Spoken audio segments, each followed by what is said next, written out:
Let's meet the visiting team, the Minnesota Timberwolves. At point guard, Mike Conley.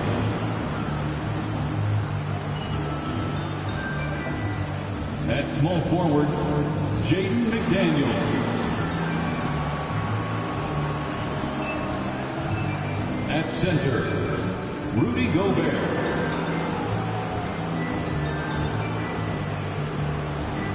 At the other forward position, Julius Randle.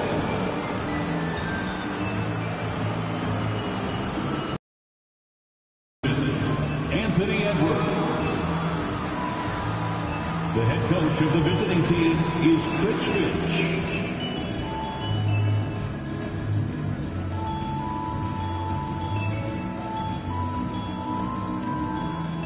Let's meet your Chicago Bulls.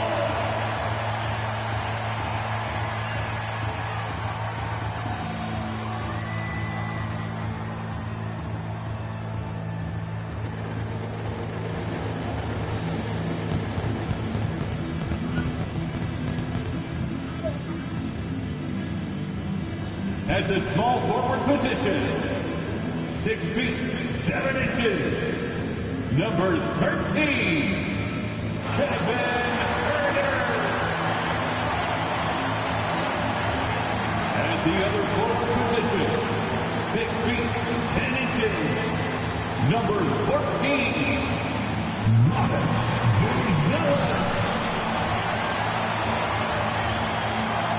At the point guard position, standing 6'8", number 3, Josh Giddey.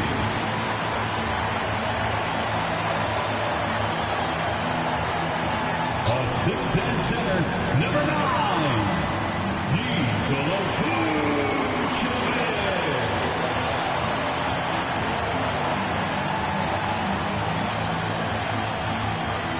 At guard, 6'5", number 0, Coby White.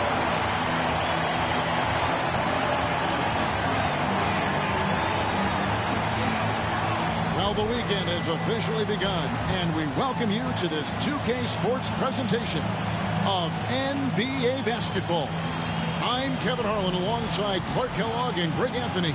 From the sideline, our Hall of Famer, David Aldridge.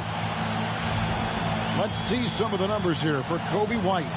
And the biggest takeaway when you look at his numbers is how good his three-point shooting has been the past 5 games. He's finding the open spots on the perimeter, and when he's getting good looks, boy, he is not missing. And checking out Minnesota's opening lineup.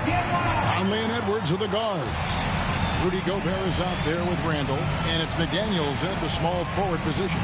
And for Chicago, the guard set is Giddey and White.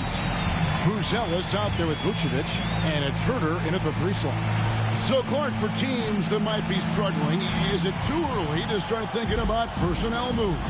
In general, I would say yes, it's too early, Kevin. But if there are real chemistry issues with a team, then you've got to be willing to pull the trigger and make the move.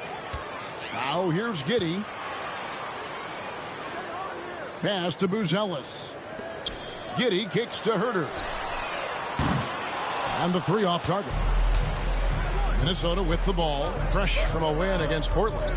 And that was not an easy game for them. I mean, they barely hung on at the end of regulation before they were able to pull it out in overtime. And it could turn out to be one of their biggest wins of the season. I mean, just because of the way they came through when it mattered most. That's clutch play that could serve them well going forward. And the shot goes in.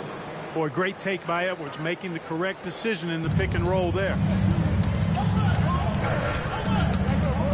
And here is Giddey. 26 points for him last game against Cleveland. Boy, I thought his passing was absolutely fantastic. I mean, really picked apart the defense all game long. Now here's Conley after the miss from Vucevic. Here's Randle. Out to Conley. There's the 3. It's all in by the Bulls. And you don't want to give up that kind of look too often. Pass to Giddey. And here's White. White setting the pick for Vucevic. Buzelis with the ball. 5 to shoot. Outside, White. And another miss by Chicago. Timberwolves have gone 1 of 3 from the field to start this one so far. Outside Conley. Pass to McDaniels. Gets it to go from beyond the arc. Attacking right away. McDaniels wasting no time there. Vucevic setting the pick for White. To the inside. And it's Vucevic missing. Well, you know, stopping him is never easy to do, but the defense was strong there. And finished off by Edwards. Watch out now. Look out below. Edwards rising to the rafters. And Billy Donovan decides to call timeout. He's ready to talk things through with the team. All right, fans, it's dance cam time. Get ready to dance like everybody's watching.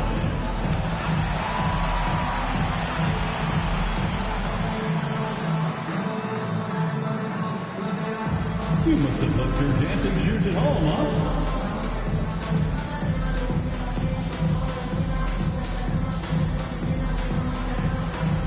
Bring those moves.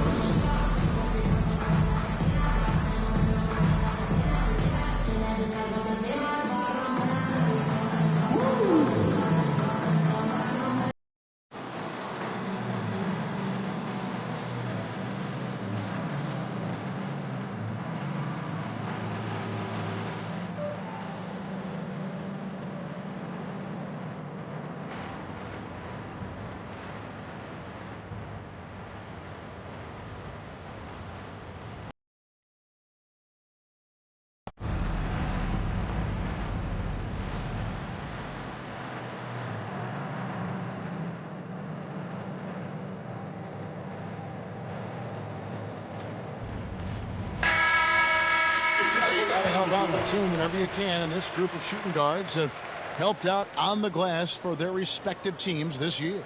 Second is Anthony Edwards. Well, it's not easy to do what these players have done in that area, strictly because of positioning. I mean, typically a two-guard, you're not in tight when a shot goes up, so competing for rebounds is that much more difficult. And that's why it takes that unique combination of agility and instincts to make your way onto that list. Those guys have a terrific balance of the physical and mental aspects of the game. And White kicks to Herter. Vucevic a screen on McDaniels. And here's Herter outside. Now in the scoring column with that bucket. 1 for 2 this game. And boy, did they need that one. Their first make in the 5 field goal attempts they've had. Gobert with a screen on Herter. Here's McDaniels. And slam dunk by Gobert. Excellent mobility right there. I like when Gobert rolls to the rim with that aggression. Bulls trail by 6. Vucevic setting the pick for White. Lets it go from the baseline and nails it. And the lack of effort to fight over the screen there makes that an easy shot. Well, I'm going to credit the screen. I mean, that's a good, strong pick he lays there. Now here's Edwards.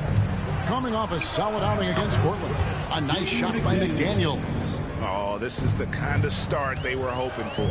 Yeah, shots falling. Off to a very good start offensively as a result. Wide a screen on Conley.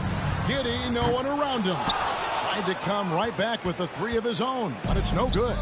You know, when Rudy Gobert is down low, it strikes fear into the opponent. This is a guy who has led the league in blocks and rebounds at different times. Inside the paint, he is just a nightmare to battle against. Here's Herter. His last outing, 16 points for him. Pass to Vucevic. Off with the layup. Timberwolves leading by 7. Here's Edwards. White with the defensive effort. And so it's Giddy with it. He brings it up for the Chicago Bulls. And it's White missing. Minnesota's gone 2 of 4 from beyond the arc to start the game. Edwards' shot is good. Here's White. He had a 21-point outing in their last game against Cleveland. And Billy Donovan decides to call timeout. Looking for a breather and maybe just one or two things to talk about.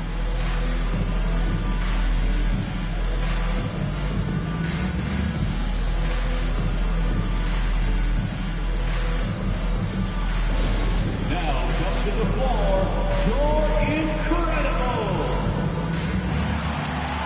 Get loud fans on the court, your Heights Squad.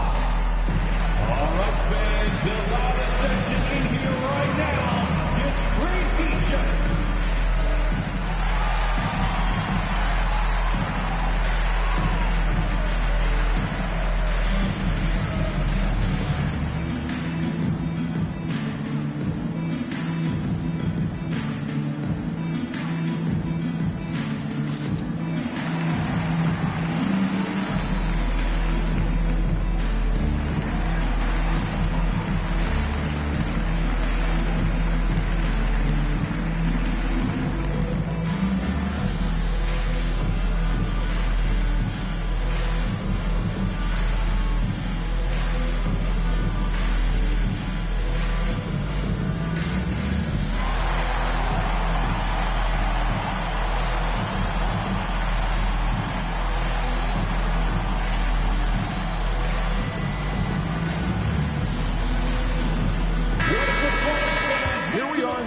Let's see how things are shaking out in the West early in the season. Taking a look at Minnesota. They're in the upper part of the conference records right now, in 5th place. And I think for Minnesota, they've stayed right there, just in sniffing distance of the conference leaders. That's a solid accomplishment at this stage of the season. You know, I thought maybe they'd have it in them to actually join those leaders this season. But you're right, it's still nice work considering where they are. Now here's Giddey. Still without a basket. From the arc. And White, the bucket on the assist from Giddey. An assertive offensive player. White knows he has the green light to rise and fire. Pass to McDaniels.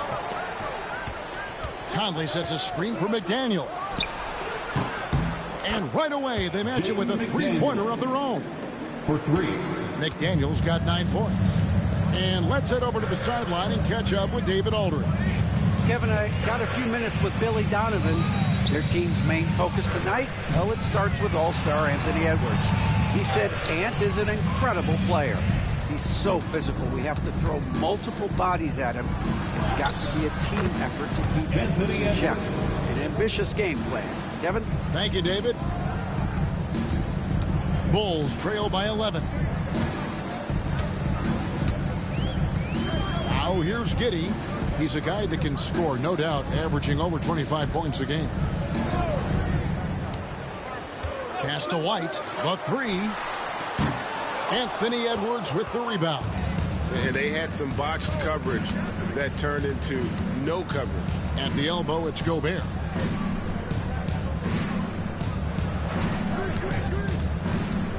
Over in the corner, Randall. It's tipped. Giddey against Conley. And he could not get that one to go. A lot of contact, and he'll go to the line for 2. It's going to be on Rudy Gobert. And he just kept working. Giddey felt the whistle coming and able to finish the play. And look at how the offensive approach has been going here so far for the Timberwolves. You know, right from the start, it seemed they got hot from three-point range, pulling apart the defense and racking up the points, too. And they are also just outworking the opposition in transition. When the break is on, they've continued to find ways to score. And the first one drops. And that's a spot of the floor Giddey wants to improve. It certainly puts in the work there to get better.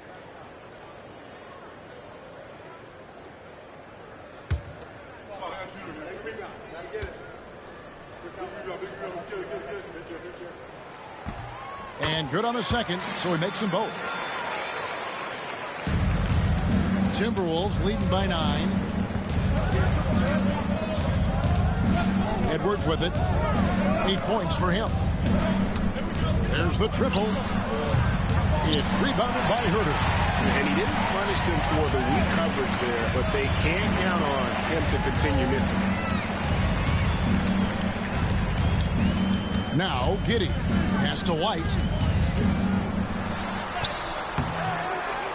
Anthony Edwards with the rebound. That's exactly the look they wanted, guys. Right guy, right play, wrong result. 2 free throws coming up, and they call the shooting foul. Yeah, he's one of the last quintessential pure point guards. Mike Conley, steady as they come, looks for others first. He wants to make passes before he scores. He's a guy you love to have as a teammate.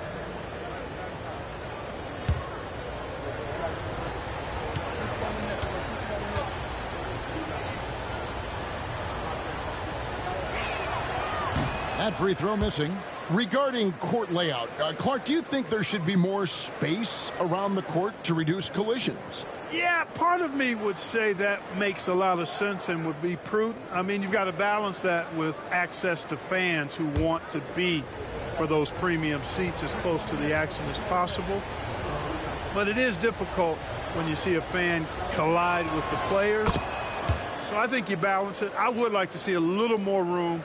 Give the fans the experience and access, but maybe create a little more cushion between the playing surface and those high-priced seats. Buzelis with the ball.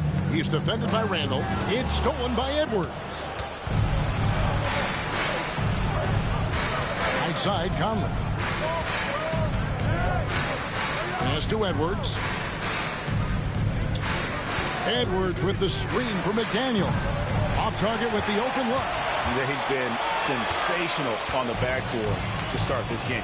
Yeah, sensational is a really good word for it. They're tearing it up on the glass. And Vucevic kicks to Huerter. Vucevic a screen on McDaniel. It's stolen by Gobert. McDaniels against Giddey. McDaniels passes to Conley. Gobert with a screen on Huerter. Another miss by Minnesota. You can't look at the result of that shot. They'll take that whenever they get it. Well, you know, I hear you. That's a good look, but when you're that wide open, I think you got to knock it down. Now here's Vucevic. He's coming off a 19-point game against the Cavaliers in Cleveland. Drains the 19-footer. Vucevic has got it back down to within single digits for the Bulls. Vucevic never losing sight of the basket despite the best efforts of the defense. That, folks, is real good focus. No one near Edwards as he lets it fly. That's in, coming off an assist from Randall. His shooting has been outstanding. Definitely one of the reasons they're up in this game. And here's Vucevic. He's been a reliable scorer for him as he's averaging up over 13 points a game.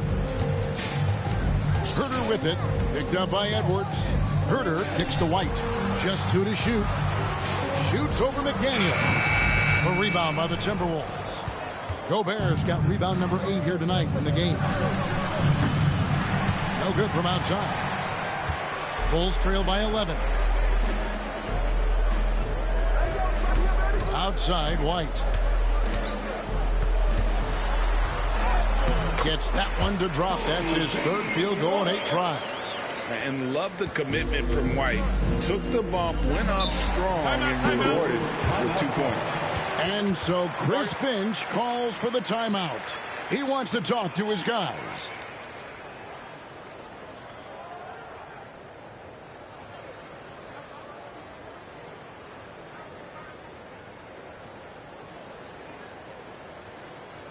Fans, make some noise for your Chicago Bulls.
Jones checked in for Vucevic. Williams comes in for Bruce Ellis.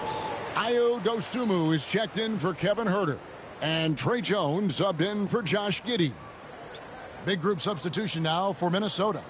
Naz Reid, he's checked in for Gobert. Clark comes in for McDaniels. Dillingham's checked in for Edwards. And it's Dante DiVincenzo in for Mike Conley.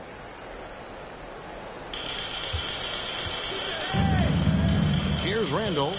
He had a big outing in that Trailblazers game as well. Pass to Dillingham. Takes a three. Rebound by the Bulls. Just doing the job on the backboard. They sure are. I mean, they've done a terrific job carving out space under the basket and then pursuing the ball. You know, it's one thing to box out, but you've got to pursue the ball if you're going to get rebounds. And they look strong here in the early going. And yes, it's good. The IQ of White, reading those pick and rolls and just taking what the D gives him. 2 minutes. Reed with a screen on Williams. Here's Randall. A beautiful reverse layup. And the Timberwolves lead by 9. Beautiful reverse using his body to shield the finish. Nicely done. It's White on the wing. 9 points in the game so far. Basket good. Great quarter for him at the offensive end, trying to will his team back in the game. 1:27 left here in the opening quarter. Pass to DiVincenzo. That's in. Coming off an assist from Randall. Randall's got his 3rd assist on the night. Collins setting the pick for White. Outside Collins. DiVincenzo against Jones. No good on that one. Timberwolves leading by 10. Randall down low. He's guarded by Williams. Randall no good. Chicago's gotten just 2 of 6 to fall from three-point range so far in the first. And it's White missing. Not quite enough defense that time around. Just lucky he was off. Reed the pass to DiVincenzo. Now Dillingham. Back to DiVincenzo. Just 5 to shoot. And another 3 for Minnesota. Assists like that have typified their effort today. Terrific ball movement. Really a prime example of the difference in how these teams have operated offensively. Much more individual play at the other end. Now here's Jones.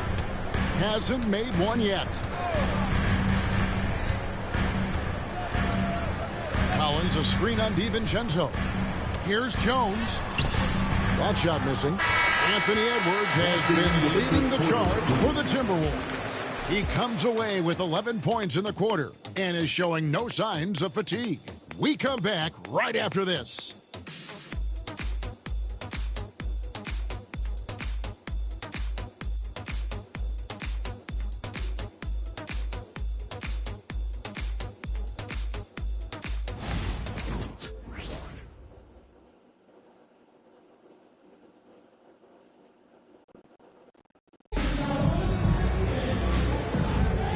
So far through one quarter, it's been a lopsided game. We'll see if that changes here in the second. And a comfortable margin for the Timberwolves here, guys. You got to credit their defense. Communicating, rotating, making plays on the ball. They've got them rattled. It's only the first quarter, and already they've made enough big plays on defense to last really an entire game. Here is Edwards. So on the floor for Minnesota, Naz Reid out there with Miller. Then there's Anthony Edwards.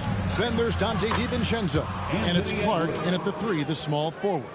Boy, how about the strength of Edwards? Confident at taking on defenders and finishing.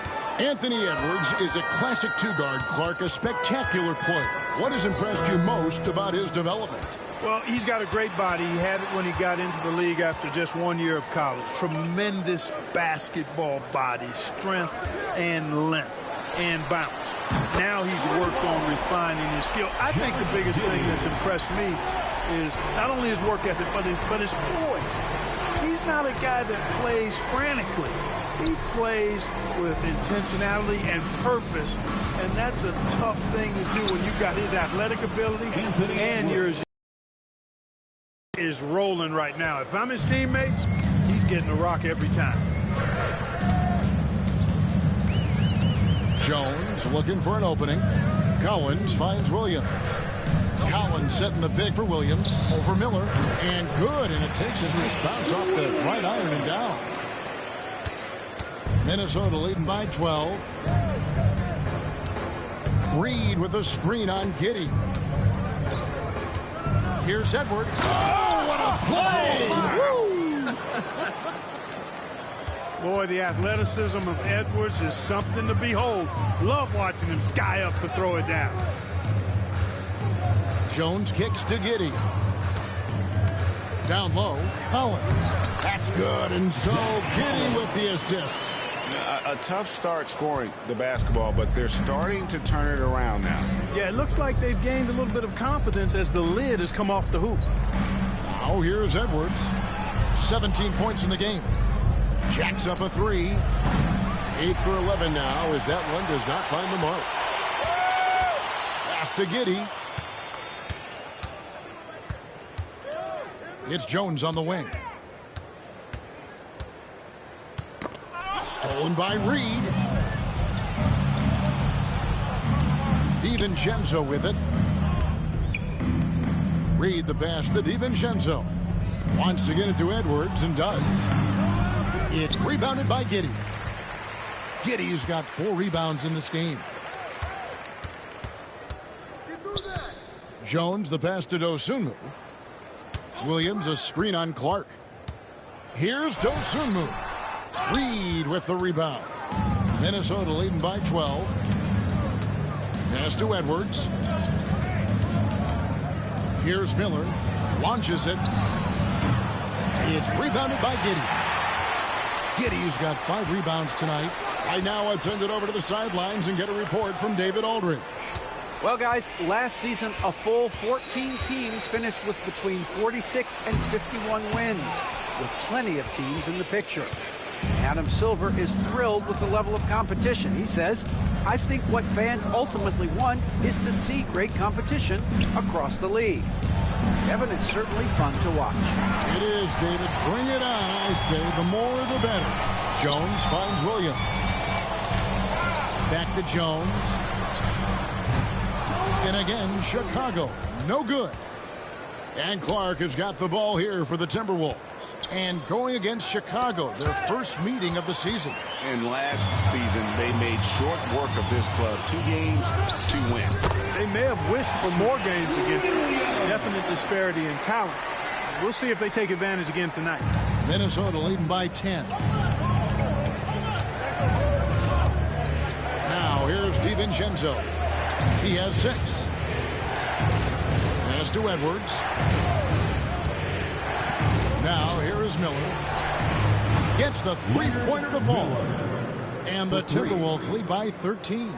Getting the ball to somebody ready to stroke it. Selfless play by Edwards there. And the timeout called here by Billy Donovan. Wants to talk some things over. Might be seeing some things to adjust.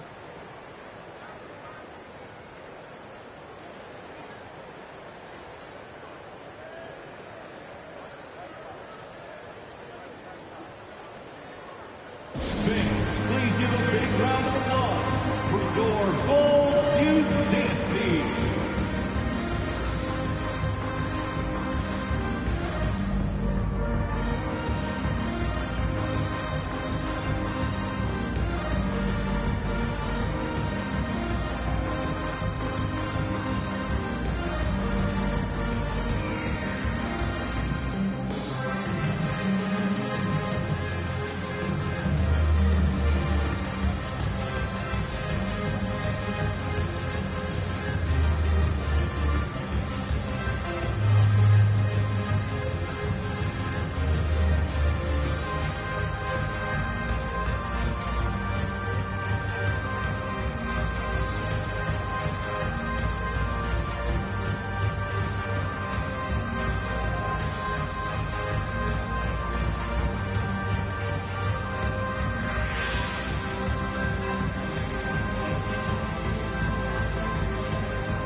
So for the Bulls, Vucevic comes in for Zach Collins. And Kevin Huerter subbed in for Dosunmu.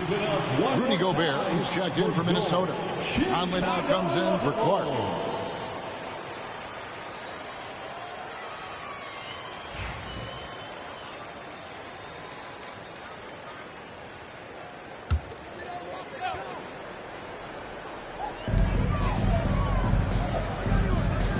Williams with the ball. We saw him with 10 points last game. Pass to Vucevic. Over Gobert. And again, no good by Chicago. Solid rebound there. And with the score like it is, that's an area where they can't afford to get lazy.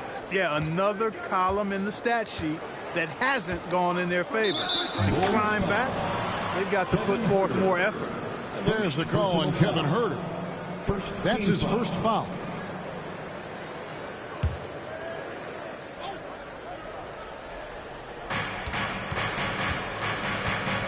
Now DiVincenzo. He's got 6. Shot clock at 5.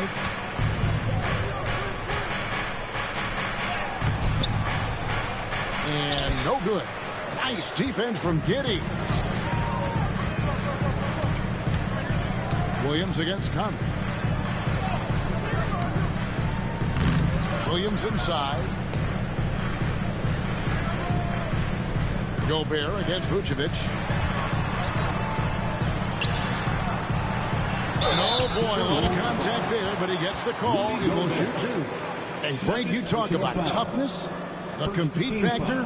How does a team create that culture? Call it critical mass. When you have the entire organization and enough players committed to that kind of effort, everyone has to meet that level.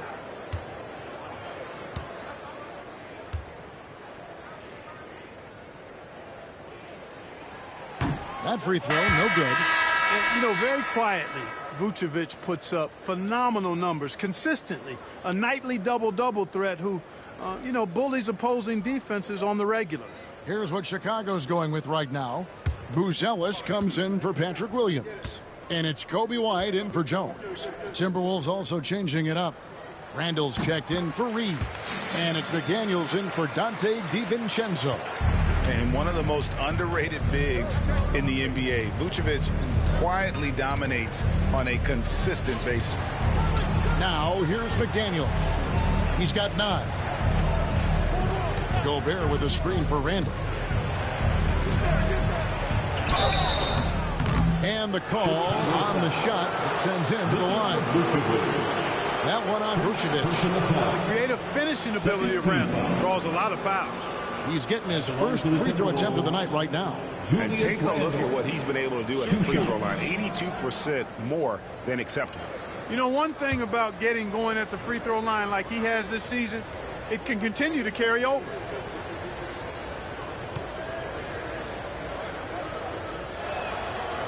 He's off on the first. And, you know, the impressive ascension of Randall has been a lot of fun to watch. I mean, he's a double-double threat who plays with relentless energy.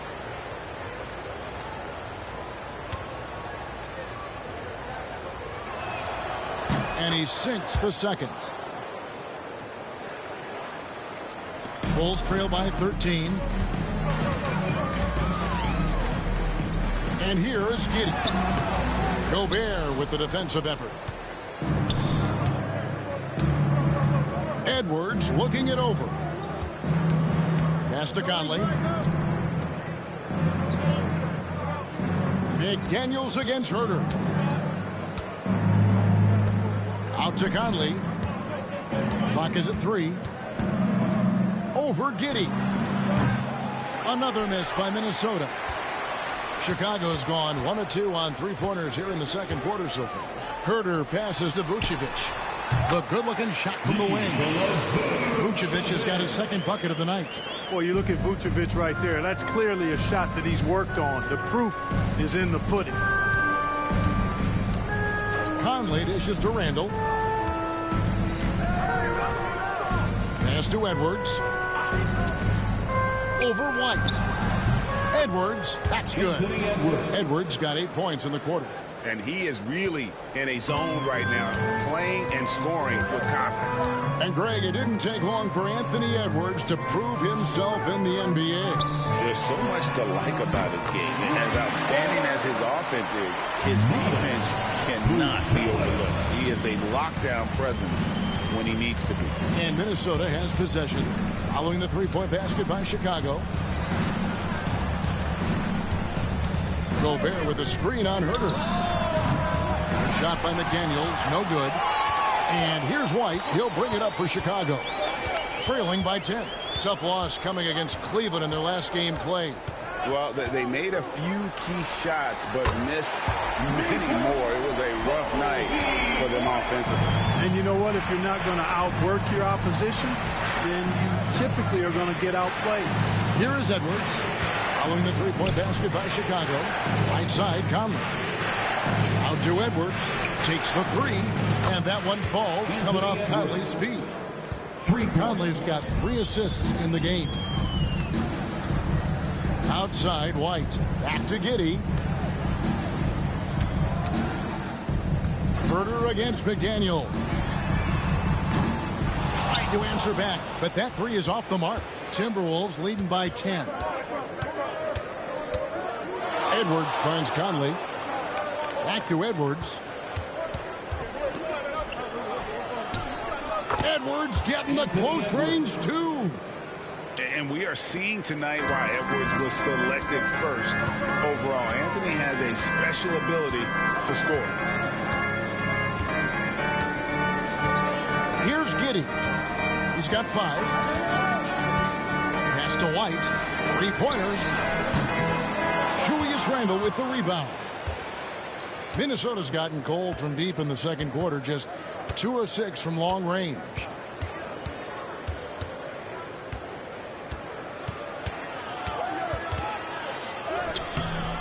Chicago grabs the miss. They'll be playing host to Portland for their next game. That'll be the latter half of this 2-game homestand. Here's Buzelis, and the layup's good off the glass. Buzelis has got 5. Just good, aggressive drive from him that time. Found a hole in the D and went straight to the rim. And we've got a timeout called from Chris Finch. He's made the decision. He wants to huddle up with his guys.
Trey Jones is checked in for Chicago.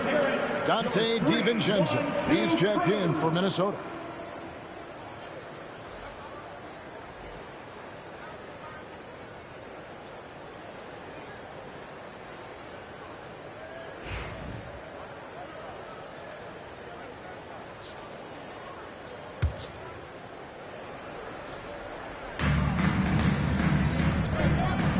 Conley against Jones. Conley the pass to McDaniels. And here's Gobert. Randle outside. Down to 5 on the shot clock. To the paint. Gobert down low. Vucevic on him. Gobert can't hit. They need a good offensive possession. Yeah, they've gone a long time without a bucket. Buzelis with the ball. 2 minutes. He's got 5. First half. 2 minutes. No good there, and that would have cut it to single digits. Pass to DiVincenzo. Shoots over White, and it's White with the rebound. Bulls trail by 10. A minute 42 left in the second quarter. Herter on the wing. Bulls moving the ball around. And the whistle blows. It's going to be on Michael Conley. That's his first foul. And the Bulls making a change here. Williams has checked in. Checking into the game for your Bulls, number 44, Patrick Williams. White the pass to Williams. Vucevic a screen on Randall. Just 5 on the clock. Shots good by Williams. Yep, after a scoreless first period, he's really turned it up a notch, building some momentum. Outside Conley. DiVincenzo kicks to McDaniel. White against Conley. Randall from outside. It's hauled in by the Bulls. Vucevic has got his 7th rebound here tonight. Williams gets the bucket. Boy, Vucevic, so solid in all fundamentals of the game, and really an outstanding passer for a big guy. Conley surveying the D. Randall from outside. It's all in by the Bulls. Yeah, I tell you what, for him, this has been a game to forget. But somehow they still find themselves with the lead. Whoa, that'll wake you up. He is such a great athlete. No question about it. He's very comfortable in the air. Dunks like that, no problem for him. Here's Conley. The Bulls getting their last shot to go. DiVincenzo kicks to Randall. Trying to end the drought. And that's 2 points on the layup. Randall's got his second bucket of the night. Boy, he's a wrecking ball on offense. Randall, so good at finishing inside. Now here's White. 14 points for him. Outside Williams. Pass to Vucevic. Gobert with the defensive effort. And so it's Minnesota with a 6-point lead at the end of the quarter. And they've done a phenomenal job down low. So many of their points coming right at the rim. And don't go away. We'll be right back.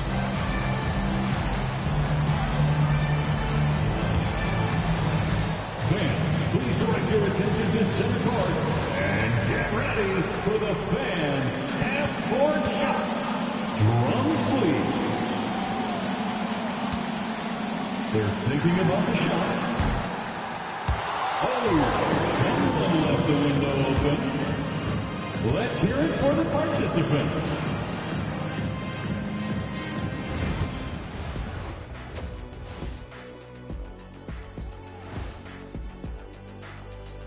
Greetings, everybody. Before we review the first half, let's take an early season peek at how the Western Conference is shaking out so far.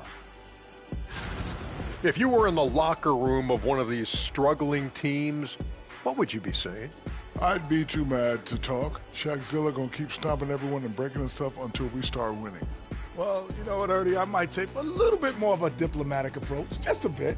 Rawr! Shaqzilla needs wins. Rawr! Thanks for trying to bring some civility to the telecast. So let's dig into that first half now, and what was a very solid performance for the Timberwolves. You'll see teams attempt to space the floor, but these guys really do it. They've got great shooters who take great shots. And a few times, even when they didn't have a good look, they made it look good.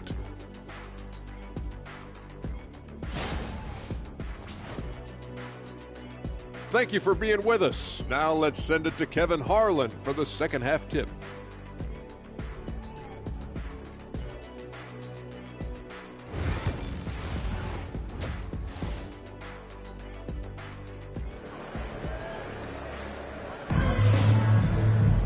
And we're halfway through this one. Plenty of basketball left in a game that's been fairly even so far. You know, Anthony Edwards has been exceptional here, guys. No problems fighting his way to the rim in this one. A lot of points in close. Yeah, you know what, guys? They gave him too many free runs to the hoop in the first half. I think they've got to be a lot tougher on him. Body him up. Be physical with him.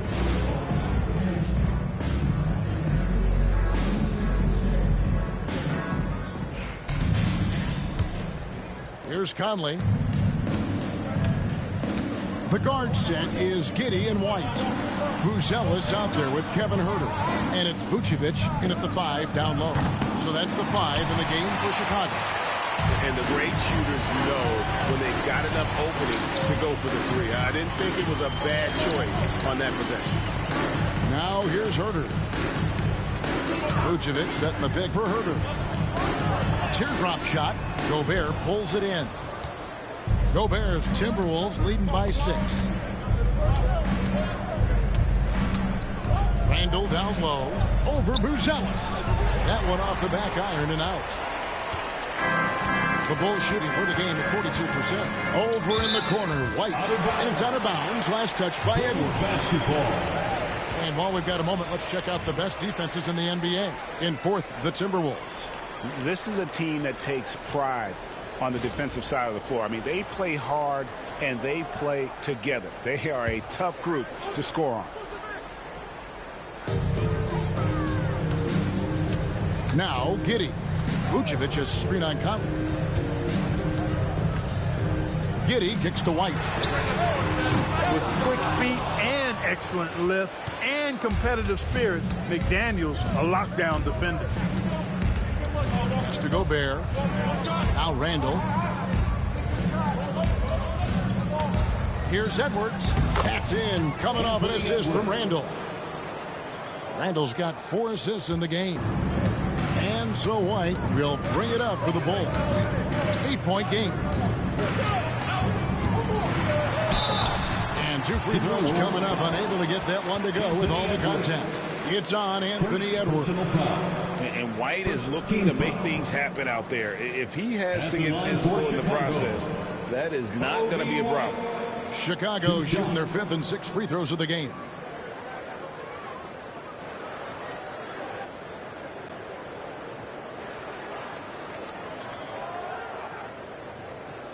Shooting 2.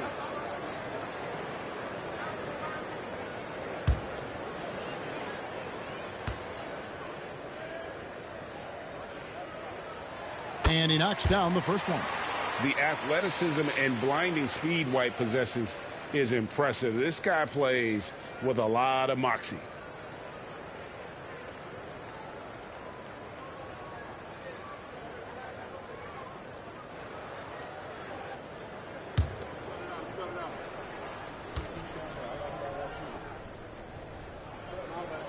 And both free throws good for White. Probably as close to a sure thing as you can have at the free throw line. Conley, the pass to Randall. Here's McDaniels. Outside for Randall. His 3-pointers off the mark. That's 1 for their first 4 to start the second half. Over in the corner, White. Pass to Buzelis. Bounce pass Huerter. Here's Vucevic. Buzelis with the ball. 4 on the clock. Here's White. Great D that time from Edwards. Clearly out of sync to begin this half. 0 for their first 3 attempts. Here's Randall. And he uses the glass on the lane. Randall's got 7 points in the game. And defensively, they are on their heels every time the ball comes inside. Yeah, I think they've got to ramp up the aggressiveness. If they don't, things are just going to get worse from here. No one near Huerter as he lets it fly. Drains it from beyond the arc. 6 points for him. You know, after starting 0 for 3 this half, they finally get one down. Conley dishes to Gobert. Outside Edwards.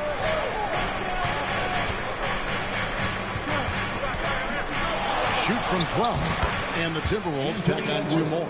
And with the way he can rise, Edwards able to get that shot off anytime. And Billy Donovan decides to call a timeout. He wants to check in with his team and regroup.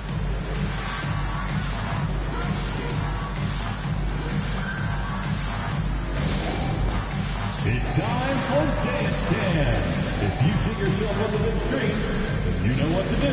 Show us your moves.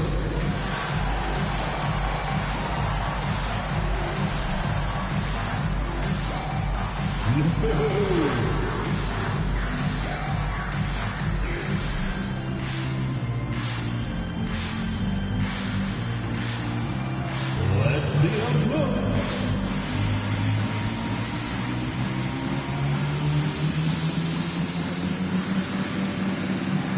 Oh, yeah.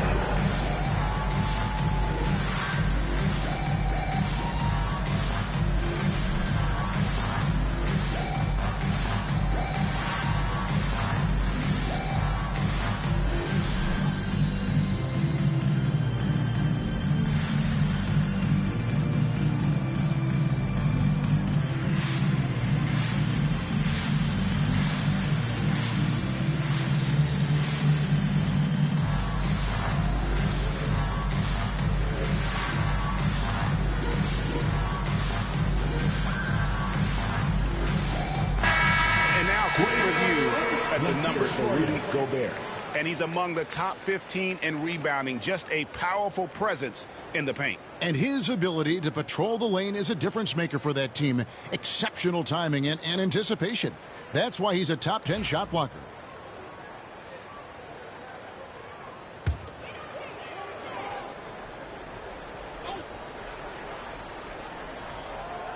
And now we're 3 minutes into the third quarter of play. And I like Giddey getting physical, challenging the defense. He's gone 2 for 2 at the line so far. Second team foul. At the line for the Bulls, Josh Giddey. Taking 2 shots. Take a break. Take a break. 2 shots.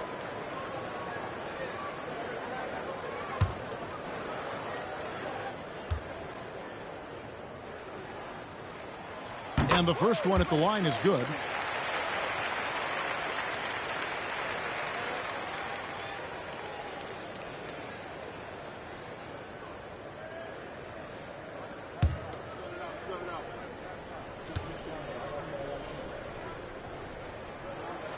Off on that one, so he goes 1 for 2 at the line. Minnesota leading by 6. McDaniels passes to Conley. And Gobert kicks to Randall.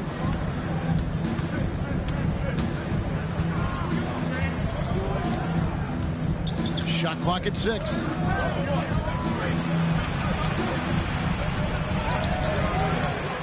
Buzelis grabs the board. Chicago's gone 1 of 2 from beyond the arc since coming out of the break. Pass to Giddey.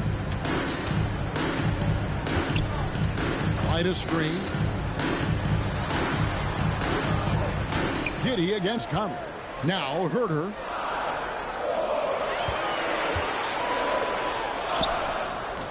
No good that time.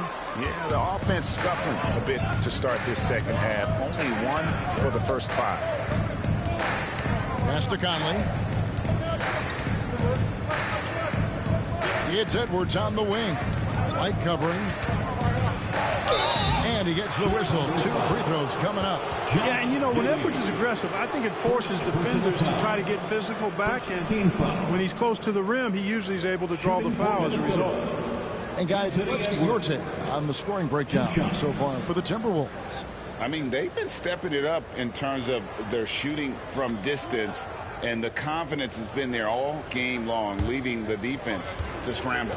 You know, the defense has given them that shot, and they've knocked it down consistently, and that's been a real key factor for them tonight. Free throw good, Edwards. Hey, like a lot of guys, Edwards rides momentum as a player. When his confidence is soaring, so is his activity level.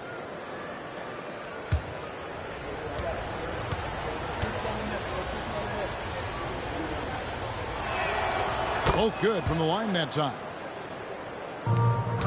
Bulls trail by 8. Pass to Vucevic. Trying to find White. Gets it to him. And White with the stuff. And right now, White red hot. Just everything he puts up seems to go in. Outside Edwards. Randle with the bucket. Randle's got 4 points now in the quarter. I tell you what, it's almost like stealing to watch how he plays the game from this seat. Knocked loose. Giddey with it. Now defended by Randle. Getting the latest now from our sideline reporter, David Aldridge. David, it's all yours. Take it away. Thank you, Kevin. Rudy Gobert continues to embrace the challenge of elite rim protection. He said competition is what it's about. Sometimes I'm going to get dunked on, and sometimes I'll get the block. But I'm not going to stop coming and doing what I do. I'll be there every time. Kevin? David, just like you. Thanks so much. And a chance now to look at the schedule for Chicago. On Sunday, they'll be playing against Damian Lillard and the Portland Trail Blazers. And then on Thursday, they'll go up against Kristaps Porzingis and the Atlanta Hawks. And for that game against Miami, they'll need to be at their best for this contest. Anything short of excellence, and they'll be in for a rough ride.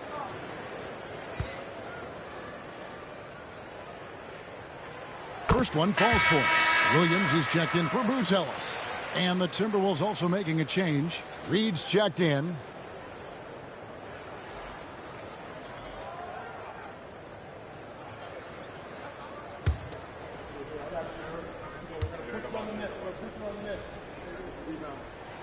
And both free throws good for White. Timberwolves leading by 6. Outside Edwards.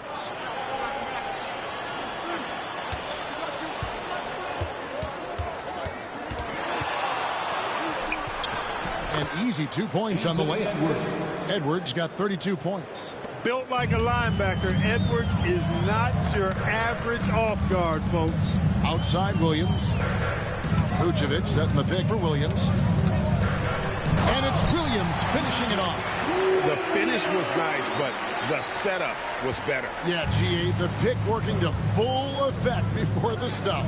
And, you know, not enough help from the defense there to compensate. He gets a clean look, and that's exactly how you draw it up. Randle no good. He's tried to get it going, but the shots simply have not been there. Nothing seems to be falling. Giddey the pass to White. Williams sets a screen for White. Gobert with it. He's picked up by White. Outside Edwards. From 12 feet out. And that's good. For 2. 34 points for Anthony Edwards. And when you watch Edwards, expect him to get a prolific score. When Naz Reid is out there, Clark, spacing the floor is a real asset for him. For sure, and, you know, he really puts a lot of pressure on the defense because he can score from anywhere on the floor, and he's got great size and strength. And he does the little things, too. I mean, you look at his points and rebounds, this guy gets deflections, he goes after loose balls, he gets you extra possessions on the glass, he steps in and takes charge. I mean, he does all the little and big things. And the Timberwolves win possession here after Chicago picking up a basket just moments ago. Such a wide open look. Reed's got himself on the board with 3 there. Reed has a pretty proficient three-point shot. He's a big guy who loves to stretch the floor, too. Randle against Herter. Pass to Giddey. Vucevic is screen on Conley. 5 on the clock. And Giddey gets it to go. Well, Giddey loves to finish strong inside, and he knows how to take advantage of his size. Outside Conley.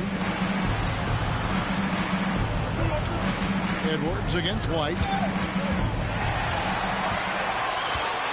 4-on-3 break. Here's Giddey. Good. Great play by Williams to set it up. Giddey's got 10.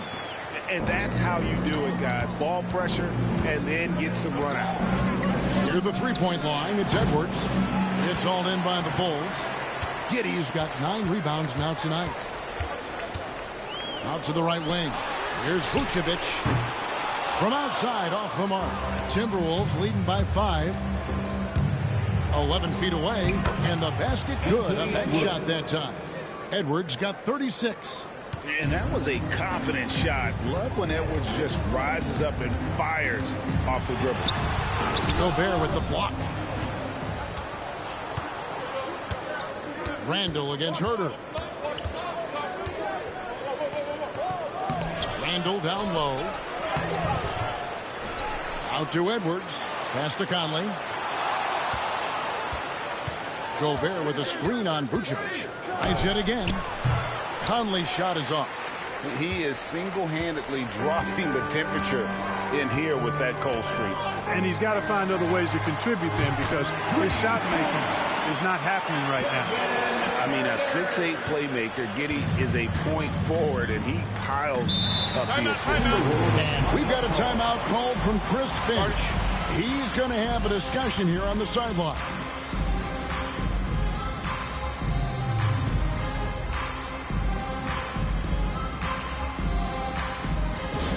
Make some noise for your incredible now on the court, your hot squad. Get loud and let them hear you. It's T-shirt time, fans. On your feet and make some noise.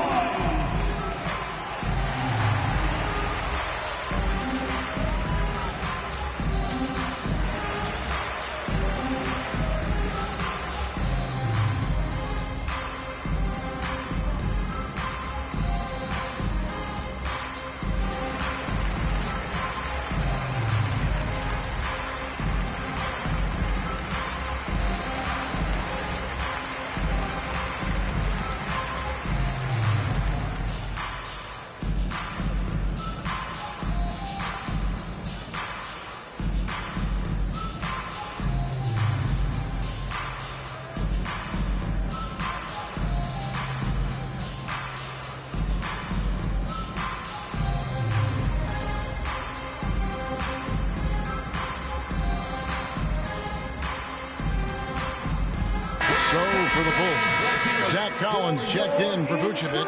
Dosulu comes in for Kevin Herter. And Jones subbed in for Josh Giddey. Minnesota also making some changes. Clark, he's checked in for Gobert. Dillingham comes in for Edwards. And it's Dante DiVincenzo in for Mike Conley.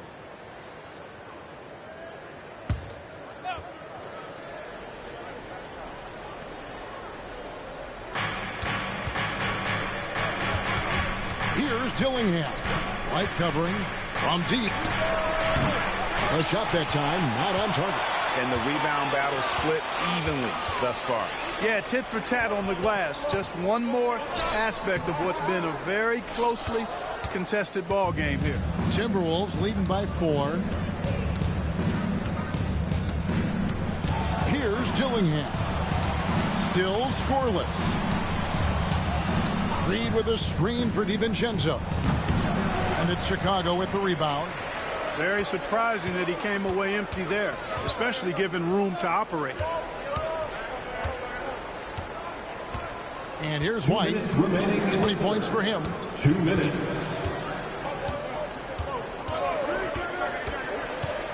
Clock at 4.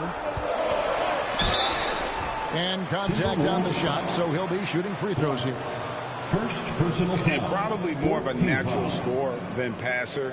White has worked hard on his playmaking ability. Bulls have shot 8 of 10 from the line. That's an even 80% free throw shooting here. And typically a strength of theirs, 79% on the season. And this year they haven't quite been able to maintain the free throw percentage they had last season. Take a break. Take a break. 2 shots.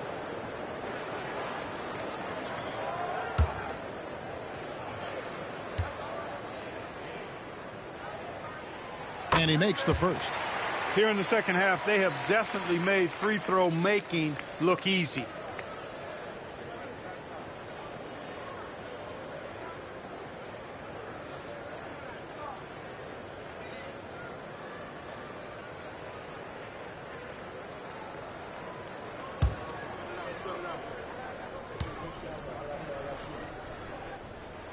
And both free throws good for White.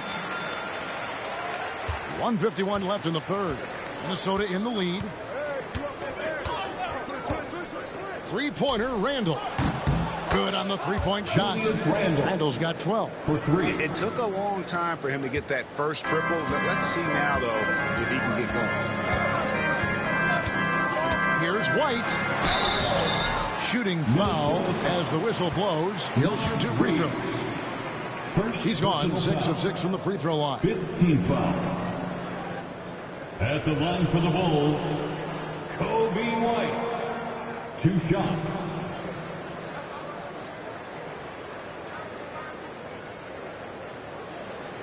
Shoot 2.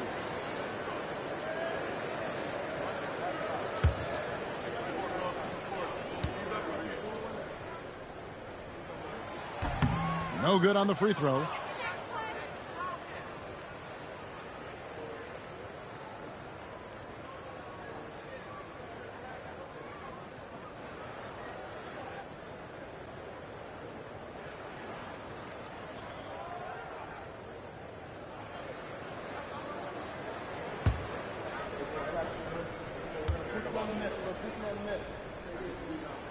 And the second free throw, good. Here's DiVincenzo. 6 points for him. Pass to Reed. Williams against Randall.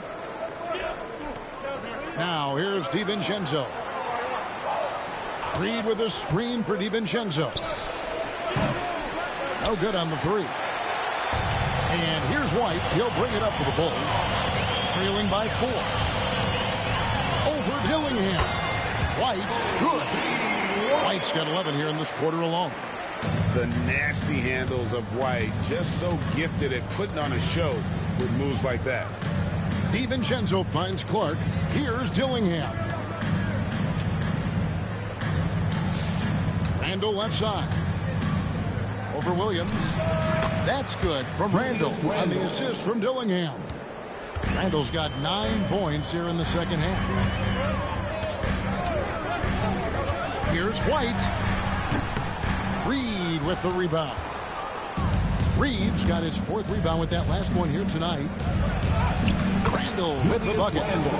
Now it's a 6-point Minnesota lead. Boy, what a quarter for him. I mean, he's found his rhythm, and he's really riding that wave right now. 17 seconds left in the third quarter. Jones with no scoring in this one. 6 on the shot clock. And shot on the way. That one doesn't go. Anthony Edwards has been leading the charge for the Minnesota Timberwolves. That quarter had to take a lot out of him. He racked up 12 points. And we'll be right back after this.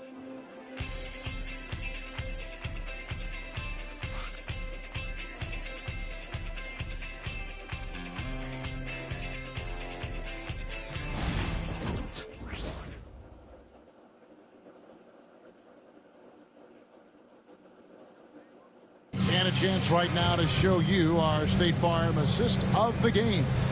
And, you know, you can always count on him for at least a couple of these pretty assists over the course of a game. And this one, a thing of beauty.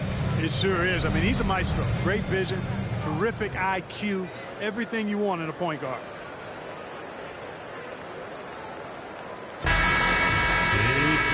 3/10 quarters behind us. One more to go. Thanks for being with us as we begin the 4th. On the court for Minnesota, we've got Naz Reid. Edwards is out there with Dante DiVincenzo. And it's Clark in at the 3 spot. Giddey, no good. Timberwolves leading by 6. In the corner, it's DiVincenzo. A second chance effort. Collins grabs the miss. Chicago's gone outside a lot tonight. 17 times, in fact. 7 of 17. And those plays can make a difference in a game like this. Well, you know it's going to fire up, Greg, everybody on that bench. Making a statement for sure. I mean, we'll see if they can maintain that aggressive approach, guys. The Bulls shooting at a decent 44% clip here. A rebound by the Timberwolves. The biggest lead of the game, 15 points. They'll be hosting Orlando for the next one. That game is the first and last of their homestand. And the foul called on Josh Giddey. That's foul number 2 for him. Joe Ingles, who's checked in for Minnesota. Timberwolves substitution. Number 7, Joe Ingles.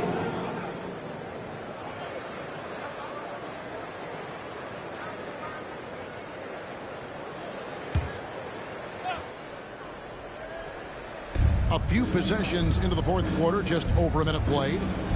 Reed with a screen on Jones. DiVincenzo passes to Reed.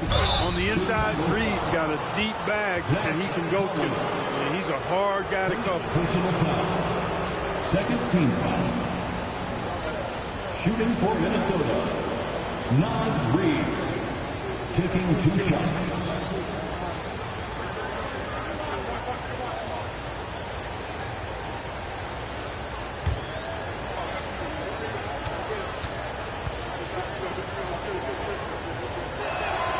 The first one falls.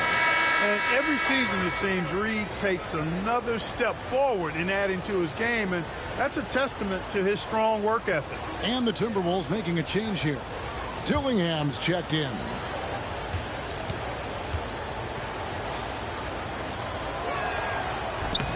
Both free throws good from Reed. And if they continue, Kevin, their outstanding free throw shooting, that'll help them seal the deal. Yeah, they've not missed a single foul shot this half.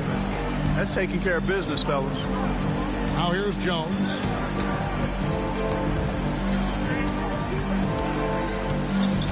Six to shoot. Williams for 3. Again, the miss by Williams. A slight advantage for them in the rebound department, but that oftentimes is all it takes. Especially when you're scoring the ball at a decent clip the way they have. I mean, they've done exactly what's necessary to take the lead. He had a couple in the first, but so far he's been unable to get uncorked here. Here's Giddey. And he finishes nicely on the way. And you know what? He's shaking off the cold shooting performance from the first half. Now here's Edwards. Defended by Dosunmu. Edwards kicks to DiVincenzo. The Timberwolves again can't hit. And I think that one could have easily have fallen for him. Dosunmu finds Williams. Now here's Jones. Defense right on him. And the shot goes down. Those defenders just look a little bit gassed. I mean, they're getting pushed around on that low block. DiVincenzo passes to Edwards. The shot with nobody on him. He parries the jumper. Edwards got 38 points. And they're really in a good position here, thanks in part to the way he's been able to score the basketball. And Giddey gets it to go. And how about the body control? Giddey refusing to let the defense alter that shot. Now here's DiVincenzo. Clark sets a screen for DiVincenzo. And the foul called on Josh Giddey. And that'll be his third foul so far. They're at the limit already. That, to me, is just lazy defense. Kevin Huerter, he's checked in for the Bulls. Mike Conley's checked in for the Timberwolves.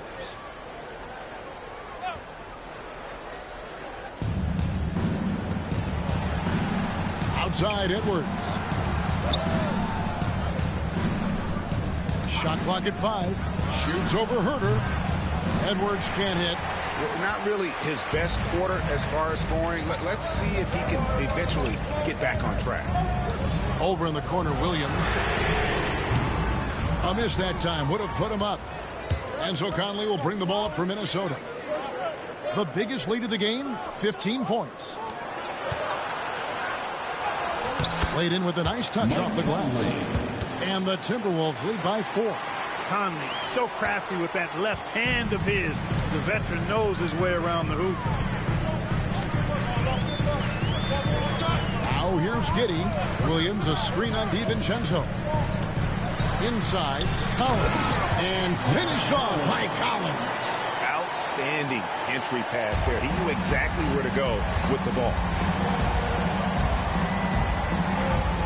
Now Edwards lets it go. And right through it goes. Edwards got 40 points. Well, he's filling it up right now. Getting the shots he wants and delivering in a big way. Here's Jones.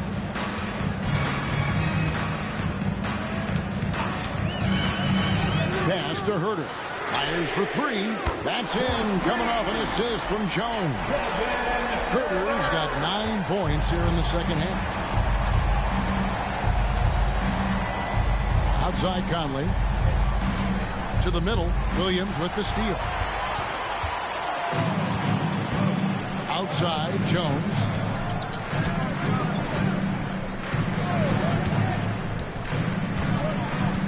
Pass to Herter. Williams sends a screen for Herter. And the Bulls, another three. You've got to give them a lot of credit for just battling back into this game. Extremely impressive was the rally they made. I mean, we'll see how much their comeback might have taken out of them. And we'll see if they can keep that foot on the pedal now. Edwards with confidence. And this is someone that can really hurt you from long range. He did that to a degree in the first half, and he's doing it now. Jones kicks to Giddey. Down low. Here's Collins. Lays it up and banks it in. Collins has got 4 this quarter. Yeah, nothing too fancy. Just getting the job done when they need to. Make every possession count. Pass to Edwards. And finished off by Edwards. Oh, he got fancy with that one. Yeah, maybe trying to give them the momentum boost they need to break this game open.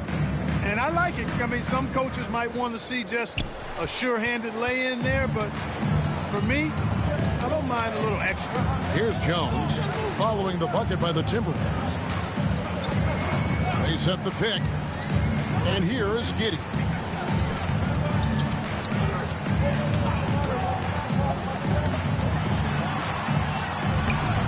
Great D that time from Edwards.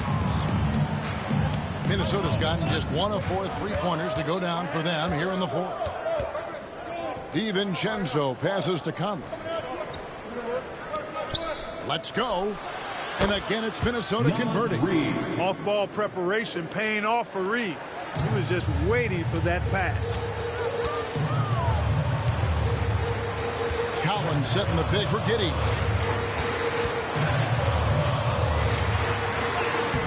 He scores his 6th bucket from the floor with that one. He's shot the ball 11 times.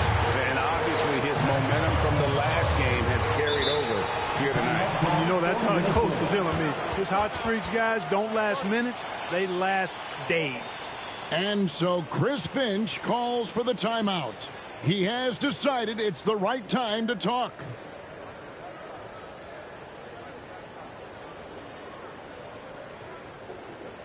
On your feet, fans, it's time for your shift.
Chicago making some changes.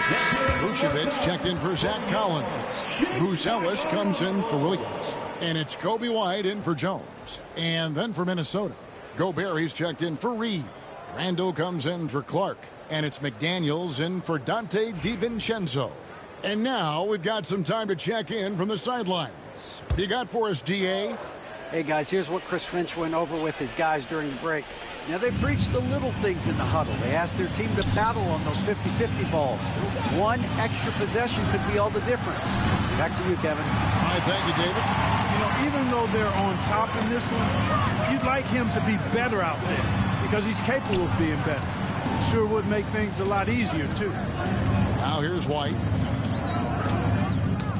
Over Edwards.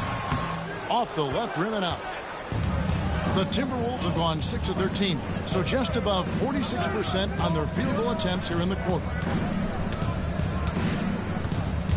Bounce pass from Randall.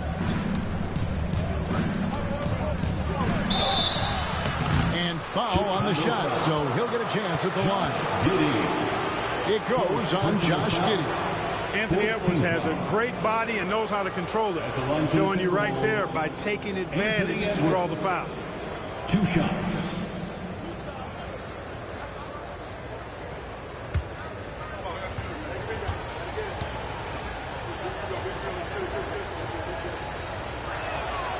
Free throw good, Edwards. A superstar level talent for sure. Anthony Edwards is awesome, but I like his competitive spirit as much as his skills.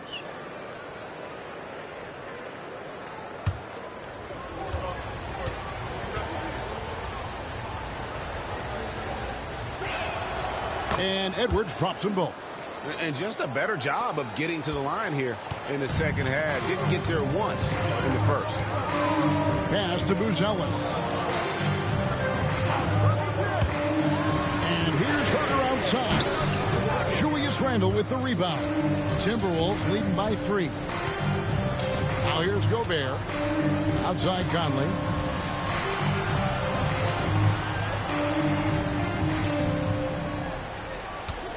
To the inside. Here's Randall. It's all in by the Bulls. Herter's got his 4th rebound in this one. White looking around.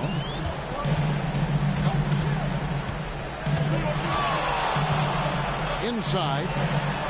Out that one and the Timberwolves lead is cut to just 1 in the basket from Vucevic. Well, Nikola Vucevic, guys, just goes to work when he gets an opportunity to score. I mean, he's a very, very polished offensive player. Now here's Conley, and here's Edwards from the arc. Rebounded by Vucevic. Vucevic has got his 8th rebound here tonight. Here's Buzelis. Count the basket. And the Bulls lead by 1. And they're beginning to just flat out fall apart defensively right now, especially on the interior. Yeah, and that's 4 straight field goals now they've allowed from point-blank range. Can't happen. Hey guys, what do you think about the offensive approach we've seen so far for the Bulls? I like this throwback approach they're taking, looking to score high percentage shots in the paint. And so far, it's working. And I love the way they've been attacking the basket. I mean, they've looked to penetrate every opportunity they've had, and they've done a nice job doing that.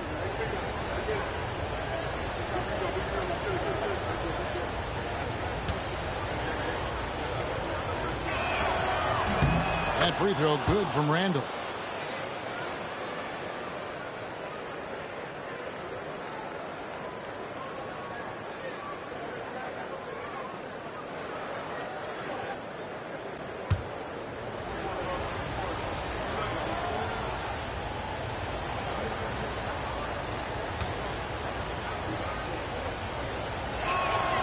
He's perfect from the line this time.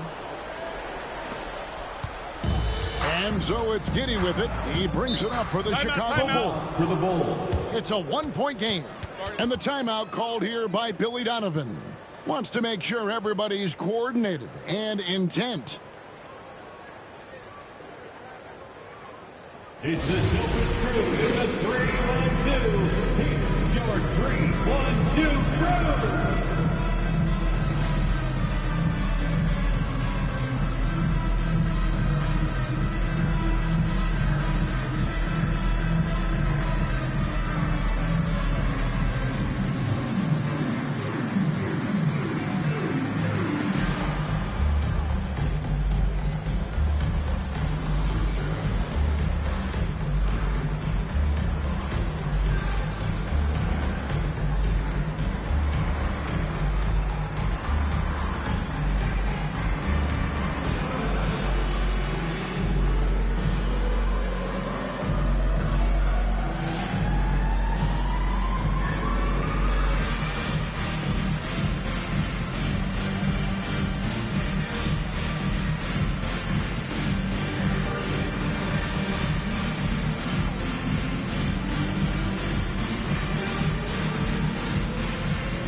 pass to Buzelis.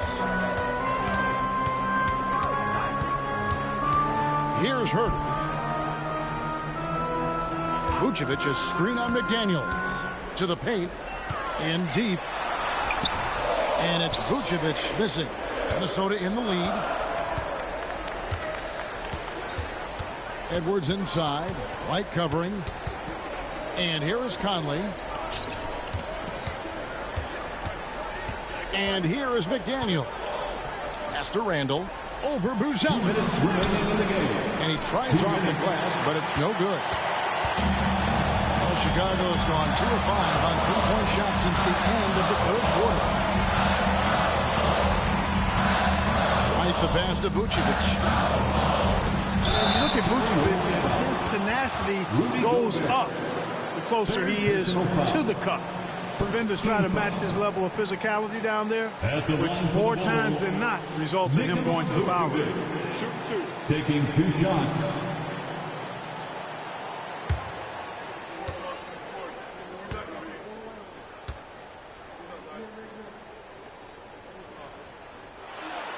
He drops the first one, and that ties the game up.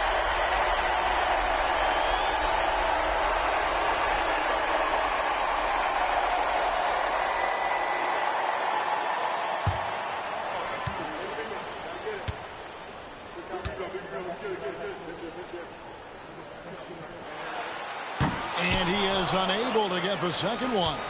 And you can see that even though he ties the game up, disappointed he couldn't give him the lead. Edwards dishes to Conley. Oh, the lob to Gobert. And finished off by Gobert. Gobert calling for the ball in moments like these. Big-time games under his belt. 1:24 left in the fourth quarter. Here's Vucevic, and the shot is long. That's a rare miss for him inside. He may have just rushed it a bit, maybe lost concentration too. McDaniels gets a wide open look. That's in, coming off an assist from Randall. Randall's got 6 assists now in the game. Bulls trail by 4. 1:04 left in the game. Here's Vucevic. Julius Randle with the rebound. Not a bad look for him on that shot, but it just doesn't seem to be his night tonight. That's to McDaniels. For 3, Edwards. Chicago grabs a miss. You know, brick after brick after brick. I mean, that's been the story for him this quarter. I mean, he's got to rein it in down the stretch here. Now here's Giddey. Buzelis with the ball. And again, no good by Chicago. So they foul intentionally. Josh Giddey, 5th personal foul. Team is in the penalty. At the line for the Timberwolves, Jaden McDaniels, taking 2 shots.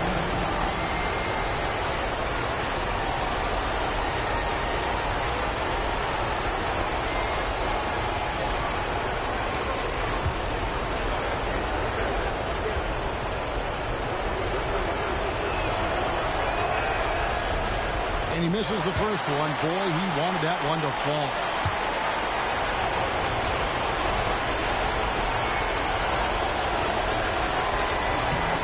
That's good. Going 1 of 2 from the line, and that puts them up by 5. And the timeout called here by Billy Donovan. And he wants to see some changes out there right away and right now.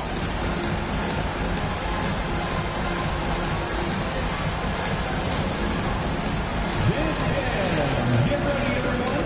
You see yourself on the screen? You should also best moves. Let's go.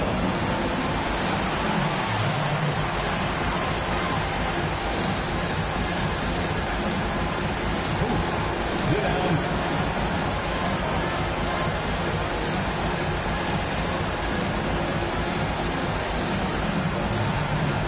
You're on the big screen.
27 seconds left to play here in the fourth. Here's Giddey. And another miss by Chicago. And the foul called on Josh Giddey. And so he's picked up his final foul. He will sit for the rest of this game. And you know, it's unfortunate they will not have him for the rest of this one. But the game seems out of reach anyway.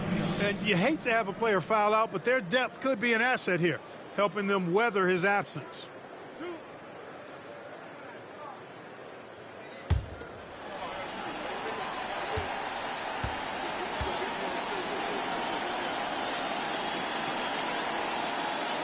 Gets the first, and that increases their lead to 6.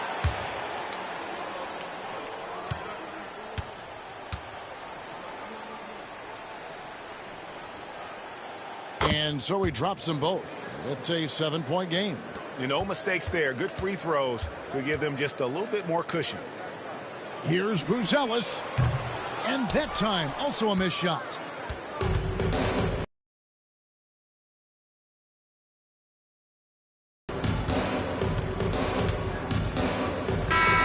And so Minnesota takes the win. They seem to...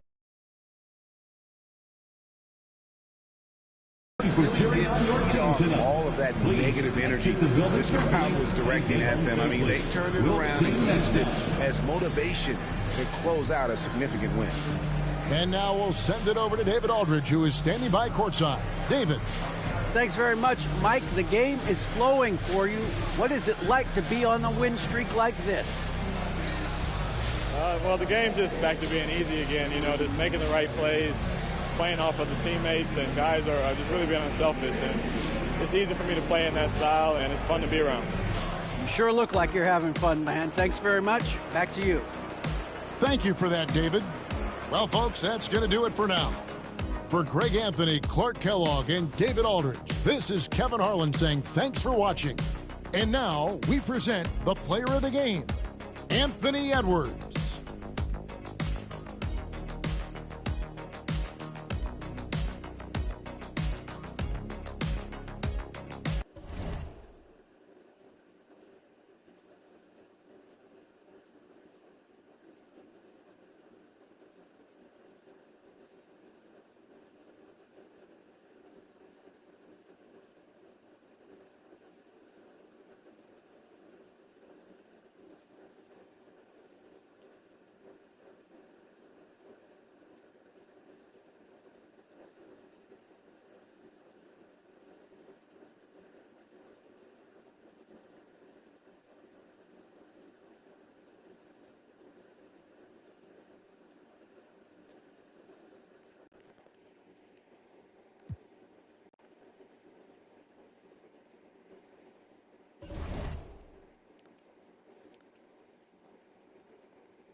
Coming right up for the Kings. Losing 7 out of their last 10 games has left a bad taste in their mouths.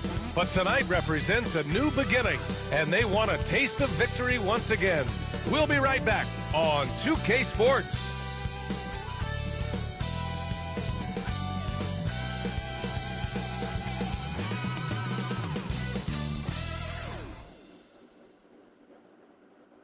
Thanks for joining us here on 2K Sports for NBA basketball.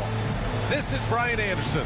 I'm here with Hall of Famers Grant Hill and Doris Burke, our reporter, Allie LaForce. So a moment now to see the story for Malik Monk. And over the last 5 games, his field goal percentage has increased. And you can make a case his confidence as well because of this. The starters for Utah. We've got Keontae George, Lauri Markkanen out there with Walker Kessler. Then there's Collier, and it's Bailey in at the 3. And for the Kings, we've got Zach LaVine, Domantas Sabonis out there with DeMar DeRozan. Then there's Russell Westbrook, and it's Ellis in at the 2. Hey, Doris, at what point in the year coaching staffs really starting to optimize their rosters? Well, I think one of the fascinating things is after about 20 games, what teams do analytically is they're going to evaluate what are their best 2-man, 3-man, 4-man, and 5-man units. What are their plus minuses? What combinations work and don't work together. The fascinating piece is over the grind of an NBA season, there's always challenges. An injury that's poorly timed, or perhaps a trade at the deadline. So many things go into optimizing your roster. The first of many tonight. Both teams have legit offensive talent. And that's the story of the league right now. Most any team can beat any other team on any given night. Now here's Westbrook. 6 to shoot. Here's Levine for 3. Utah grabs the miss. This, of course, their first opportunity to play Sacramento this season. Kept alive. Markkanen. And that one's good with extra effort on the glass. Well, you just love to see Markkanen get after it and contribute on the backboards. Big-time job right there. A moment to hear from Allie LaForce. I was able to speak with the head coach of the Kings for a minute, and I took the time to ask him about his strategy for Lauri Markkanen, and he said, we know he's going to hit big shots and be physical on the floor, but we're going to make him work for everything tonight. I hope he can test every shot that he takes. Hope and hard work. Can't ask for more than that, guys. Okay, thanks, Allie. Here's Collier. Checking the numbers. He's averaging close to 15 a game. Well, you can see why the defense dared him to shoot it. That's not really his spot. Here's Ellis. Counted from distance. Well, DeMar DeRozan finding his teammate with an on-time, on-target pass. George outside.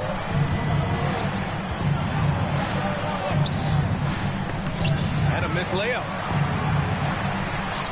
Sacramento has gone 1 of 2 from three-point land so far. And stolen by Markkanen. Here's Bailey. Last game, 26 points for him. Pass to Markkanen. Here's Collier. Markkanen with a screen on Westbrook. Back to Markkanen. There's the triple. No luck on that one. The Kings have gone 1 for 3 so far. Westbrook finds DeRozan. Goes up on the wing. And Sabonis slams it in. Well, I think when DeRozan's involved, and obviously the pick and roll is almost always successful. He's got a great sense and knack to be successful in there. Well, Grant, in the spring of 2024, a remarkable streak ended. Domantas Sabonis had recorded 61 consecutive double-doubles. Yeah, it was the longest streak since the merger back in 1976. Now, Sabonis has led the NBA in rebounding multiple years. Plus, he has averaged 8 assists in a season, so that is big-time production. Now here's Markkanen. Last game, 26 points for him. Finished off by Kessler. Exactly what Kessler does off every miss. Go pursue the basketball and get the opportunity for a second chance. Here's Westbrook. Outside Levine. Three-pointer. The rebound by Markkanen. For Utah, they've gone only 3 for 9 from the floor. Kessler up top. Pass to Bailey.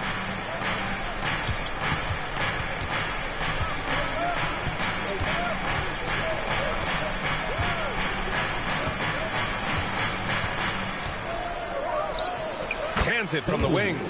This guy reads situations so well, and he knows how to execute. Here's Ellis. Right now averaging 5.5 a game. Sabonis with a screen on George. Here's Ellis. Sacramento again missing.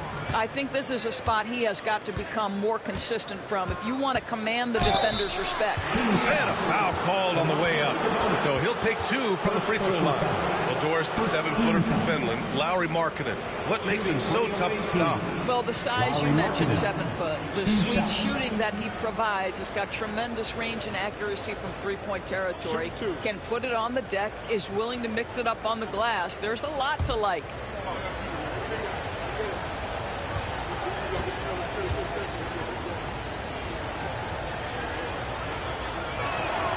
First free throw is good. What growth from Lauri Markkanen, Doris, the 2023 Most Improved Player Award winner. Yeah, you think about it. Markkanen entered the league at just 20 years of age. You forget how young these guys are sometimes. But Markkanen finds a great situation where he's a featured part of an offense, and then he makes an all-star team.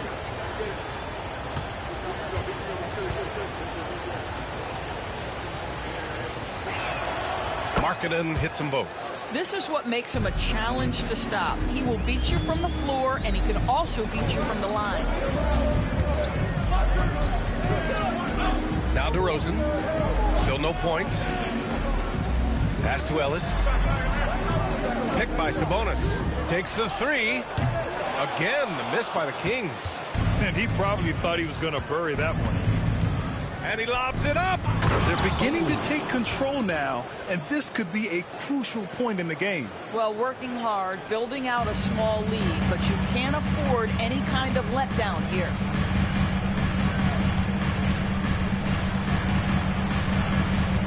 Away team foul. Collier. First personal foul. First team foul.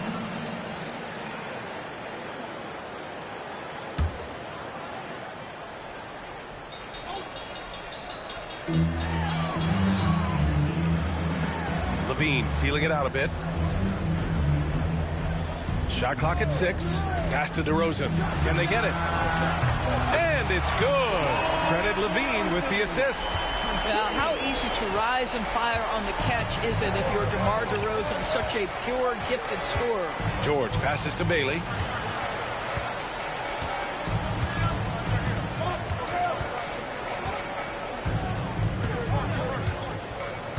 Kessler, a screen on Levine. Here's Bailey, and they'll turn it over. Couldn't get the shot off. A shot clock violation. Sacramento ball. And Sacramento making a change here. Monk's checked in. Filipowski, he's checked in for Utah.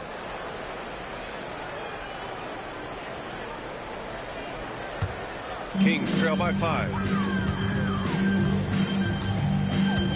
Here's Ellis. Pass to Sabonis.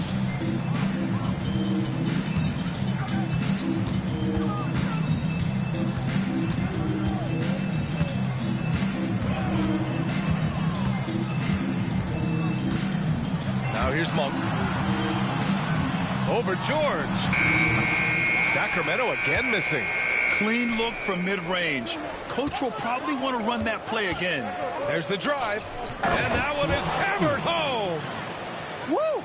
Defensively, you can't afford to let him get to the rim that easily. Well, that might be why their deficit is what it is right now. I tell you can't get stops if you're unwilling to put in the work. Outside Monk. Here's the three. The rebound by Filipowski. Utah leading by 7. Here's George. Ellis with a rebound. Already +5 in terms of rebound margin. Down low. And the basket by DeRozan. DeRozan's got 5 now. And DeRozan, just so crafty on those moves, slips right through the contact for the finish. Pass to Collier. George outside. 4-3. Nails it from beyond the arc. Defensively, you have to stay connected to him on the perimeter. Sacramento has gone just 2 for 6 from the arc here in the first. There's a screen. And here is DeRozan. Launches it. Oh, and he can't make that one. 2 for 3 now. His first miss. George against Monk. Pass to Collier.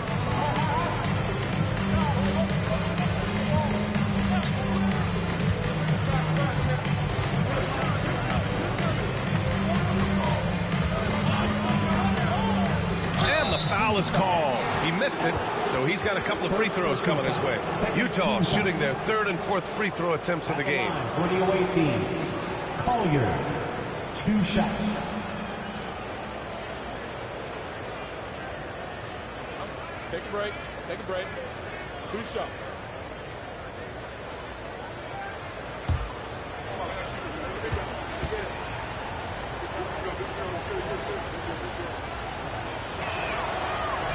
No good on the free throw. Jones, he's checked in for DeMar DeRozan.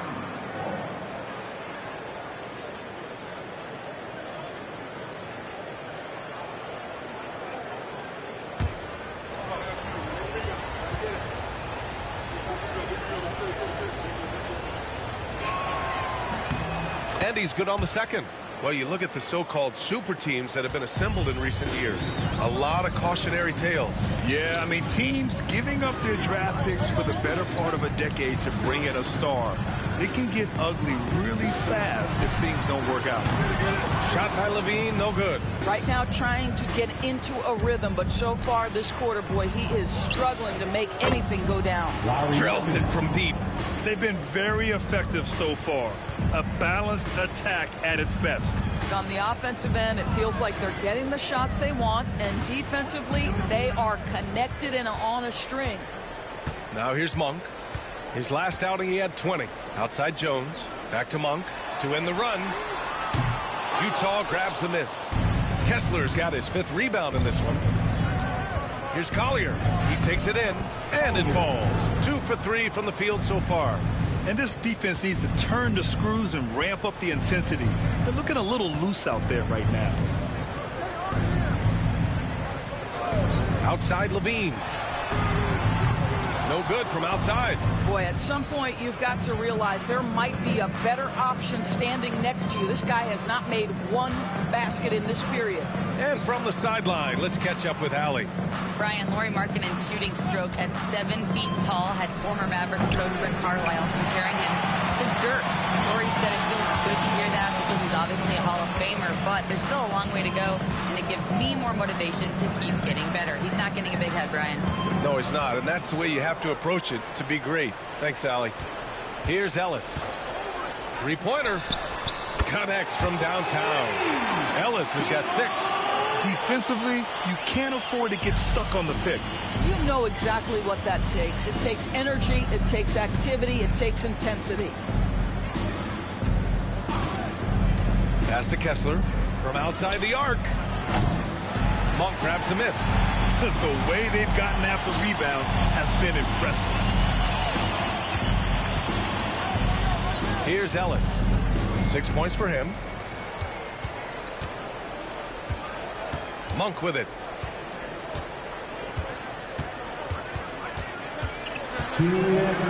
Late clock here. The Kings need to get one up. Levine. Off the mark. Had a chance there to trim it to single digits. Just can't find a shot. It's no wonder they're losing. I mean, he's been completely scoreless all night. Pass to Collier. Back to Markkanen. Gets an open look and hits it. 9 points in the game. Boy, it seems like every shot he puts up, it's going in. This guy is hot, hot. On the wing, Jones. Sabonis, right side. Now Levine. Launches a 3. And another Sacramento 3. Hopefully that settles him down after starting the game 0 for 6. Utah leading by 10. And so Will Hardy calls for the timeout. I think right now he must be looking at some adjustments. They're coming off that loss against Denver. And games like that are backbreakers. To be so close to victory, but let it slip away is frustrating. You know what? Sometimes you play a great game and lose. What you hope happens, though, is it toughens them up a bit mentally, and they figure out how to close it out next time.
Substitution here for Sacramento.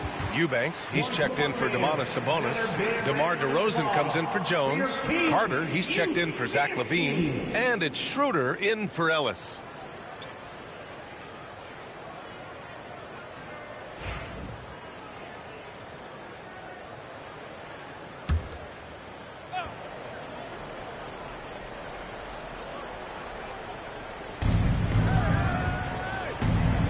Here's Filipowski, defended by DeRozan. DeRozan brings the double. Here's Sensabaugh. Gets the 3 ball to go. And early on, they've been on a tear. Just getting whatever they want offensively. Well, what I love is the game plan has been solid from the opening tip. And guys are making their shots. That's critical. Now here's Schroeder. He had 9 points in his last time out.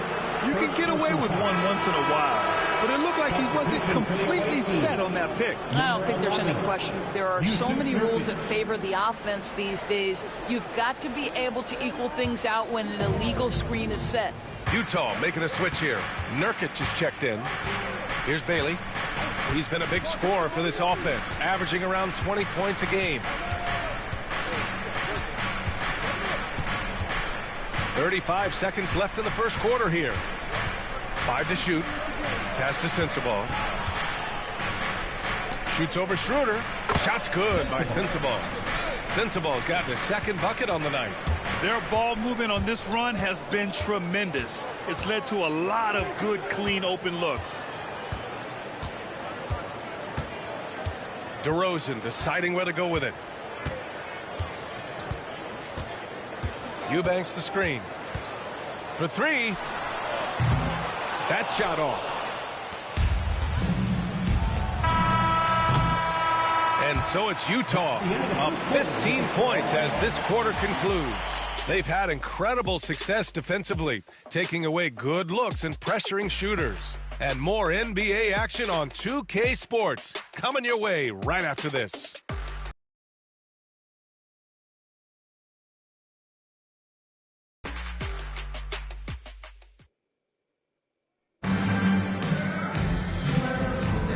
And if you're just tuning in, we've got a wide margin on the scoreboard, but plenty of time left for a comeback.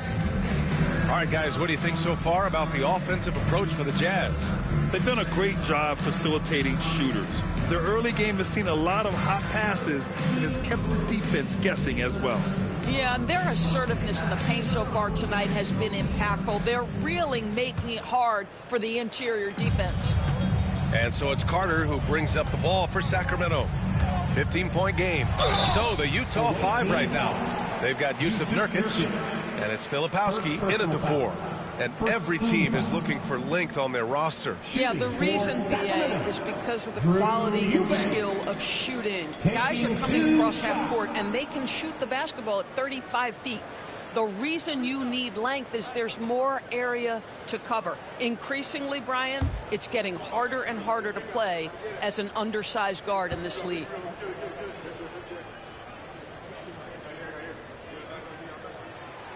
And he can't get the first one.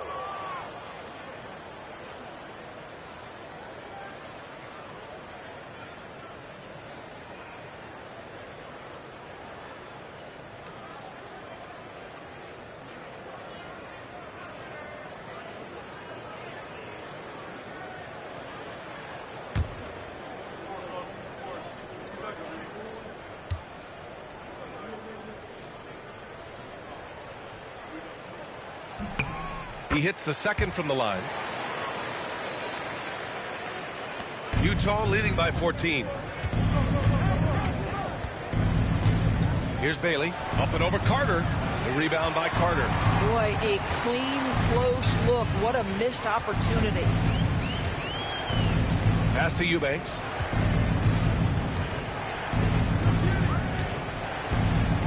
Now here's Schroeder. Here's Carter. Fires from deep. Nice start for him. Sinking his first shot. Boy, we think of Dennis Schroeder as a natural-born scorer, but there he does a great job passing the basketball. Here's Bailey. That one drops. 3 for 6 now. And trust me, when the D's slow to react, he'll be the first guy to make them pay. And that's typical of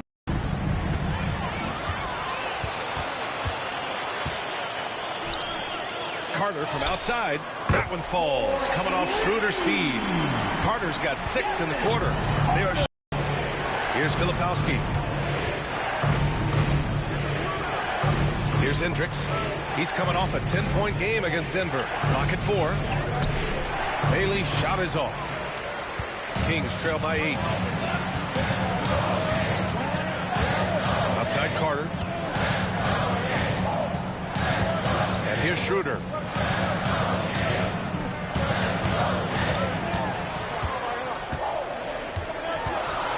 Outside Monk. Lets it fly. The rebound by Filipowski. Filipowski's got 5 rebounds tonight. And they just continue to dominate the boards. Pass to Sensabaugh.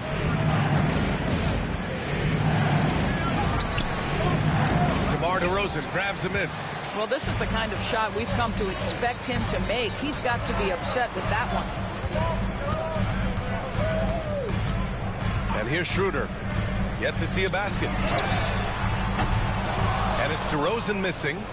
And Doris at 7 feet tall and almost 300 pounds. Jusuf Nurkic often is the biggest human on the court. B.A., we might as well refer to him as the immovable object.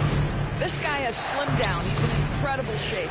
But Nurkic is an old-school big, and he is a force to be reckoned with around the rim, not just because of that size and strength, but because of his skill as a passer and a finisher. Shots good by Schroeder. Well, it's no secret that Dennis Schroeder has tons of confidence. You can see it on that pull-up jumper right there. And so Will Hardy calls for the timeout, and we might see some changes. Coach potentially looking to adjust. That's right, crowd. Your 916 crew.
Some changes here for the Kings. Zach LaVine comes in for Carter, and it's Russell Westbrook in for Schroeder.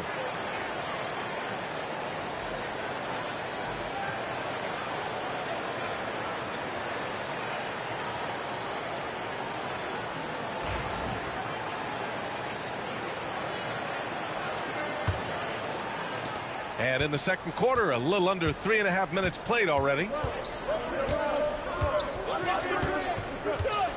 Pass to Sensabaugh.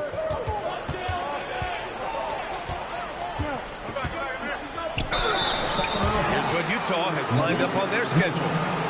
On Monday, they'll be playing the Pelicans in New Orleans. And then on Wednesday, they're off to Oklahoma City to face off with the Thunder.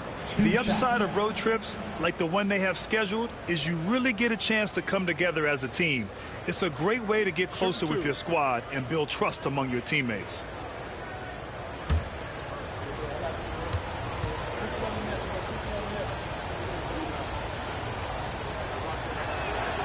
And the first one at the line is good.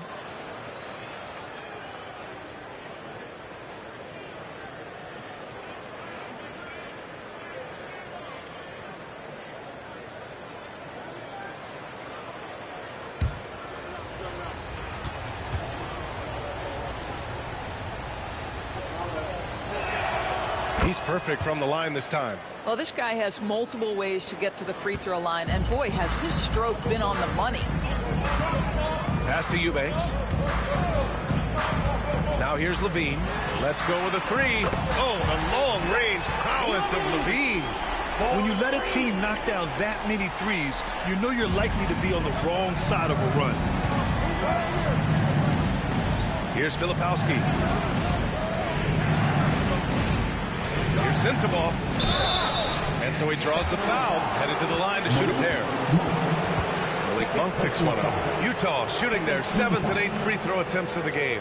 Shooting for the away team, Sensible at the line for 2. Take a break. Take a break. 2 shots.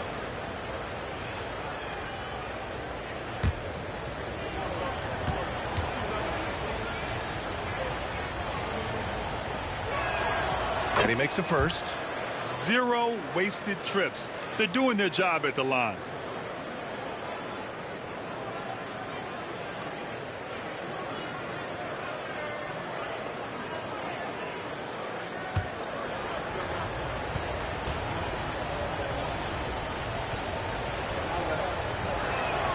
That one falls, so he hits both of them. And they're getting work done at the charity stripe here in the second quarter. DeRozan, left side. Can't connect from short range. I'll tell you what, they've been aggressive and they've been physical. Pass to Sensible. Driving inside. And count that. 2 points and a chance for one more at the line. I mean, that was just terrific work to stay in control and finish. A different look here for Utah. Kessler comes in for Nurkic, and Markkanen subbed in for Hendricks. 1 shot. 1 shot.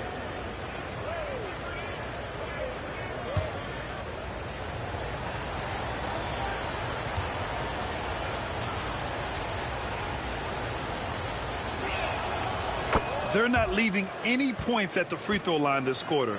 That's the best way to protect the lead. Kings trail by 10. Outside Monk. Pass to Westbrook. Back to Monk. Puts up a 3. The rebound by Markkanen. Markkanen's got his 4th rebound in this one.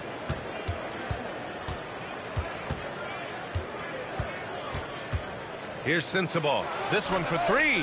And it falls for him. He's hit 3 of his first 4 attempts. That's just great recognition from your big man, right? Markkanen is going to find the open teammate and put it on time and on target. I love this guy's passing skills. Now here's Eubanks. Pass to Levine.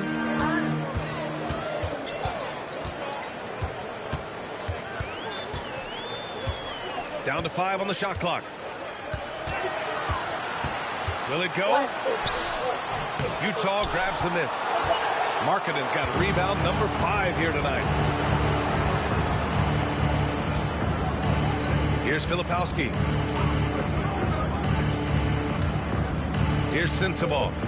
He's got 12.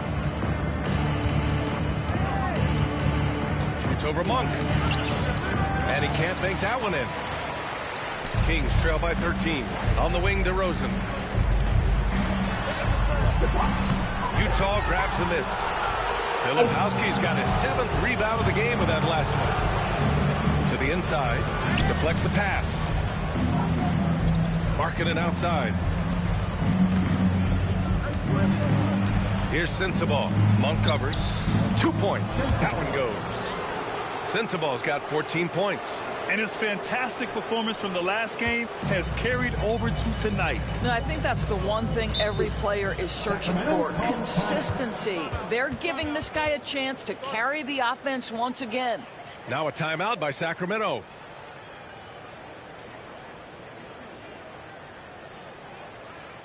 Let's give a warm welcome to your Sacramento Kings Breakers.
Changes for Sacramento. Sabonis, he's checked in for Eubanks. And Dario Saric is subbed in for DeMar DeRozan.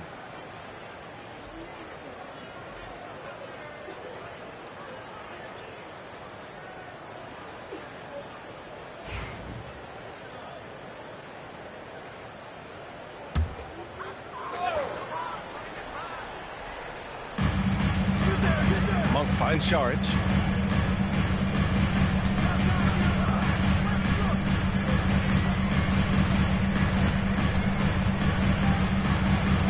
Clock at 6. Kessler against Sabonis. Over Kessler. Sabonis can't hit. It's obvious they're becoming frustrated. Nothing seems to be going their way. It's just been one of those games, and they need to find a way to turn it around before it gets completely away from them. Now here's George. Back to Markkanen. From behind the arc. It's good. Set up beautifully by George. Markkanen's got 12. Well, this has always been Lauri Markkanen's calling card, right? A 7-footer who can space the floor with that three-point shooting ability. Pass to Levine. Saric outside to win the drought. The rebound by Markkanen. They've shown that power inside. Their rebounding effort has been sensational. Here's Collier. Back to Markkanen. Lets it go from deep. Another three for Utah. They've been pretty lax with their perimeter defense, giving up a lot of three-pointers. Timeout call. Sacramento.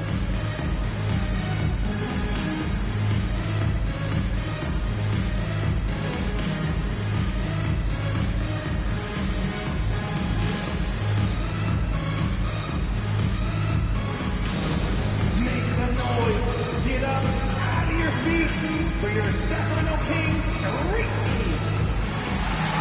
Get out there. On the court is your squad.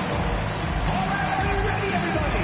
Here comes some t-shirts heading your way.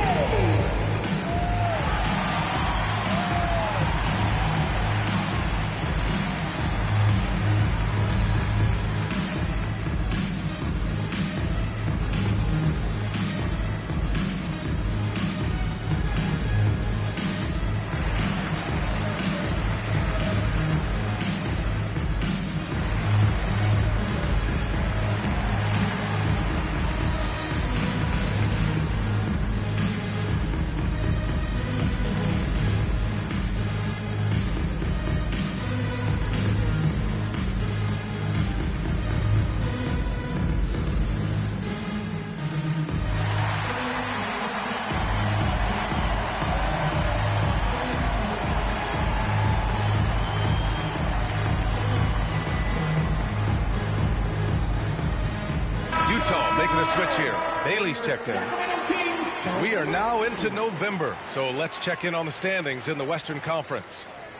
You take a look at Utah. It's still very early, but they have a mountain to climb in their conference. And checking out the Kings, well, they haven't had the season they wanted so far. Well, I think for the Kings, they have had a truly awful start to the year.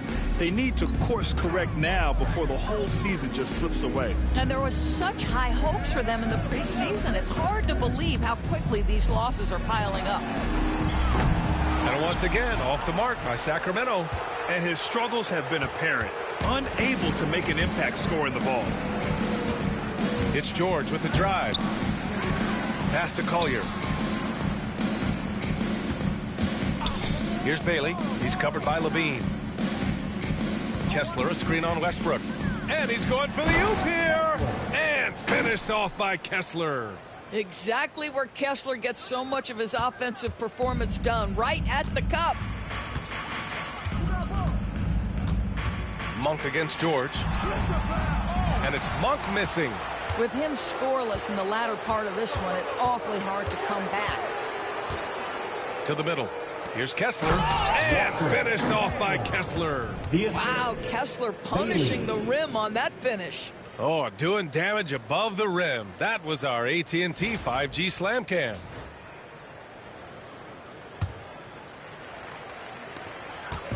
And so it's Westbrook who will bring it up for the Kings. And at home for the next game, it'll be Charlotte pulling in to face them. That'll conclude their longest homestand of the season, 5 games. Monk against George. Monk passes to Westbrook. Shoots over Collier. Offensive struggles continue. Missing again. Doris, think about Russell Westbrook's career. All-time NBA leader in triple-doubles. B.A., there is so much to admire about Russell Westbrook, but I'm going to begin with something that I think is undervalued, and that's his willingness as a great player to play hard every single night on both ends of the floor. Tough, competitive, and skilled. He's a Hall of Famer. Now a timeout called by Sacramento.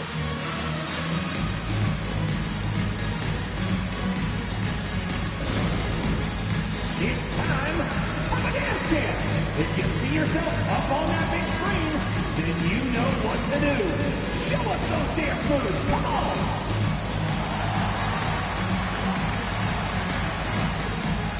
All right, the camera's on you. Take it away.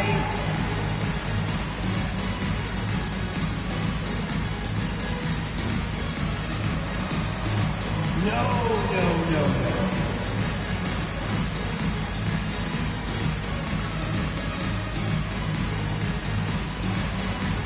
Oh, we have an answer here.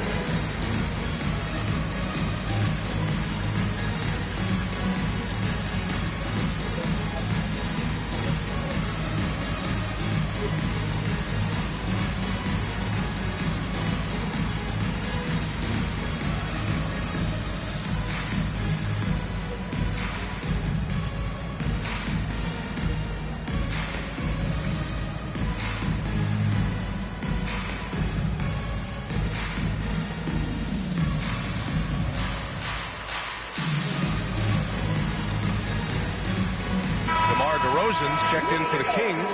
Ellis comes in for Monk.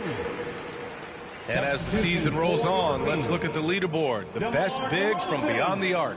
5th on the list, Domantas Sabonis. And we all love to talk about floor spacing. Well, this group of bigs provide exactly that, which is what makes them so special. You know, and that causes all sorts of matchup problems for an opponent. Just the threat of one of them getting hot from three-point range affects the defensive game plan. Now here's Westbrook in his last outing with 12 points. Pass to Sabonis.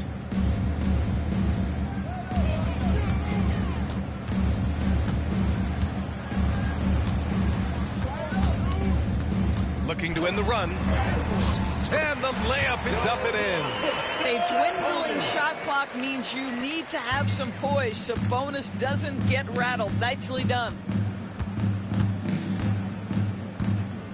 Now here's George, a dependable player on offense, giving them over 13 a game. Here's Collier. Markkanen sets a screen. Collier, no good. Sacramento has gone 3 for 7 from the perimeter during the second quarter. Here's Ellis. George defending. And it's DeRozan missing. Boy, a tough go for him in this quarter. You can see how desperately he wants to get things started. He just can't make a shot. That's 3 buckets in a row off assist. Well, the Kings shooting 32% for this game. Not what they're hoping for. DeRozan passes to Ellis. Here's Levine for 3. Drops in the 3. Levine's got 6 here in the quarter. Boy, he's putting pressure on the defense. That's 2 from downtown this period. George passes to Bailey.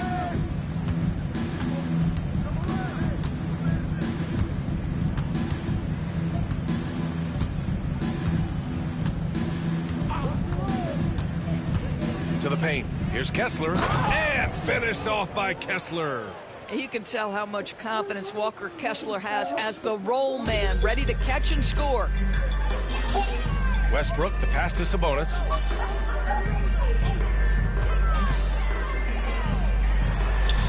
That drops. And it comes off an assist from Levine. Sabonis has got 6. Well, defensively, to me, you've got to do a better job communicating once the screen comes.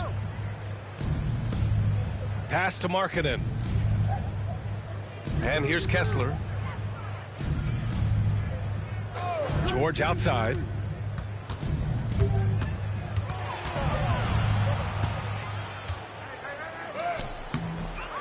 Rebound by the Kings.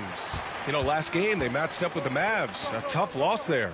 Yeah, the issue in that one was simple. They didn't hit the glass. They got bullied and outworked. Well, the numbers back up that assertion, no doubt about it. And sometimes it's about, hey, we've got to get on the glass and make sure they're feeling us all night long. They didn't do that. A dominating first half of play, and so far it hasn't been close. Utah ahead, running away with this one. And time now for the halftime break, with the third quarter soon to follow on 2K Sports.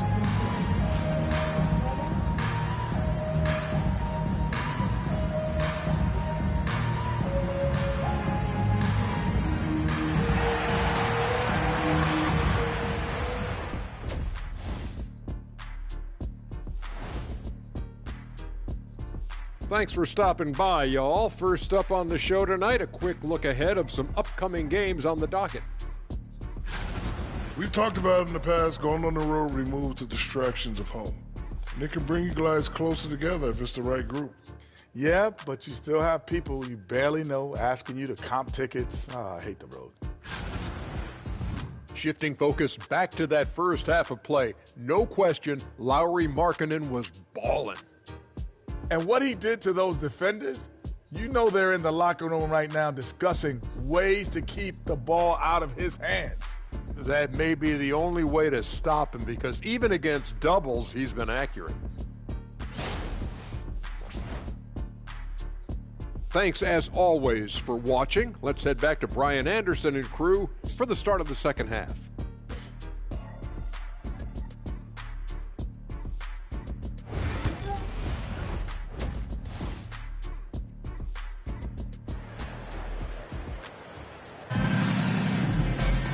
And with the second half upon us, we'll find out if this game becomes the rout that it's threatening to be.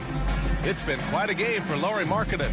They've leaned on him to provide a lot of offense, and that's how he likes it. And one would expect that the defense made some adjustments at halftime, but he has the ability to answer right back.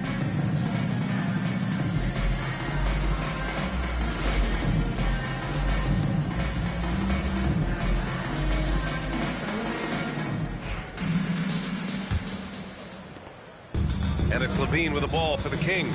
Domantas Sabonis out there with DeMar DeRozan. Then there's Russell Westbrook. Then there's Zach LaVine. And it's Ellis in at shooting guard. That's the 5 out there for the Kings. Listen, that's a look he can hit, but right now he can't throw it in the ocean. Markkanen outside. Pass to Bailey. From the arc. It's rebounded by Sabonis. Sabonis has got his 4th rebound in this one. DeRozan finds Westbrook. Now here's Sabonis. He's covered by Kessler. Kessler against Sabonis. Good D by Kessler. And for Utah, they're shooting 55% for the game so far. Second half getting started, about a minute played. Here's Bailey. Fires the 3. Rebounded, Domantas Sabonis. Sabonis has got 5 rebounds tonight. On the wing, Levine. Westbrook outside. And it's good. Credit Levine with the assist. Westbrook's gotten himself on the board with a 3 there. Pass to Bailey. Over Levine. Misses off the left iron. Stumbling to start the second half. 3 straight misses. Westbrook outside. Inside from the right block. And there's the play by DeRozan inside. DeRozan's got 9. At his speed, Westbrook somehow still able to see the floor and find his guys. That's nice. Here's Collier, hounded by Westbrook. Pass to Bailey. Markkanen with a screen on Levine. And the officials will call the illegal screen here. Rare turnover for them tonight. They've protected the ball, and they're trying to protect this lead.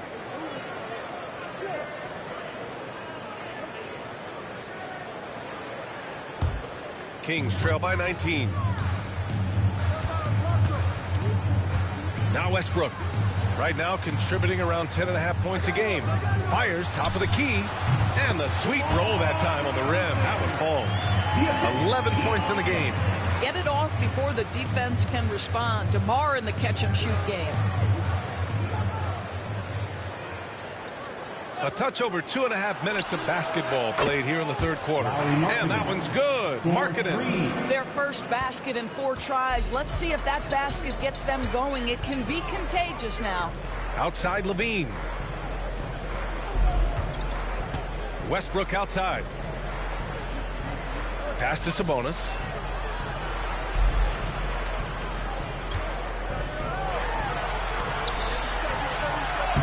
Soft touch off the glass. I'll tell you, what a night. He has been efficient. He's been strong. Unfortunately, they're still fighting an uphill battle. George outside. Kessler with it. Give him 8. Markkanen from long range. And it's Sacramento with the rebound. Sabonis has got 6 rebounds here tonight. Halftime didn't do them any favors offensively. They've missed 4 of their last 5 shots. Out of bounds, it'll go to the Kings. Kings ball.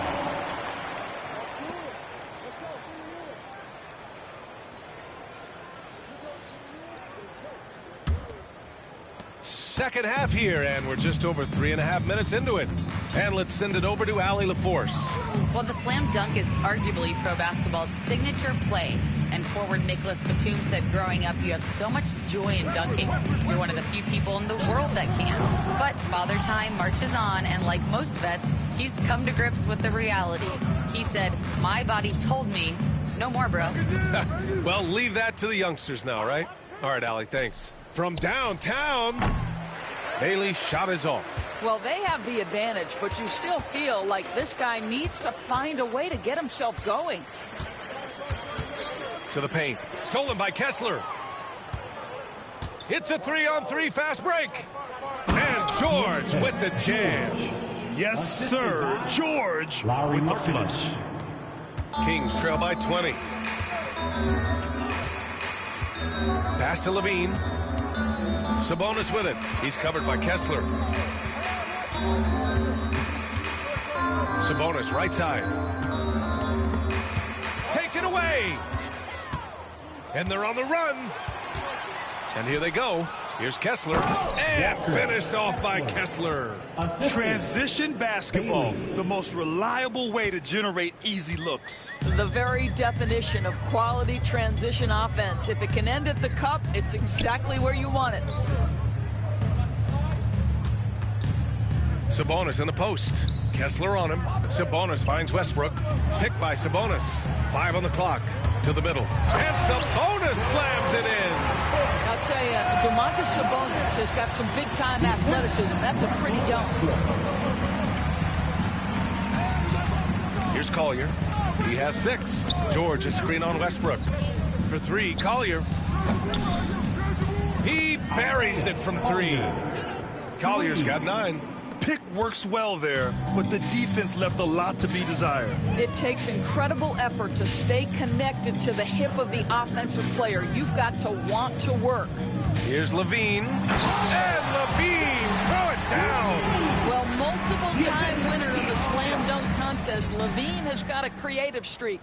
Once again, an explosive highlight on the AT&T 5G Slam Cam. Utah leading by 21.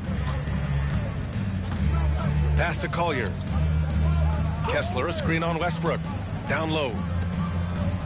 And there's Kessler on the assist from Collier. Assist goes to Collier's got his 6th assist of the night. Well, I absolutely love the way this guy has controlled the pace tonight. They've been able to play the style they want. Here's Ellis. And here's Levine. He's got 11. 4 on the clock. Lays it up and in on the nice reverse. 13 points in the game. I'll tell you what, how high Levine gets on the jump. This guy's such an effective scorer on the inside. Here's Collier, pounded by Westbrook.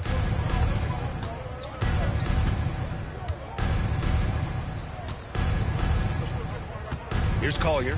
He's got 9. Pass to Markkanen. Oh, drew the foul and almost hit the three-point bucket. But he'll head to the line for 3. First team foul. Very difficult to contest and cover a guy that's 7 feet and skilled as Markkanen is. Defense makes every effort, but he just turns it into a foul call.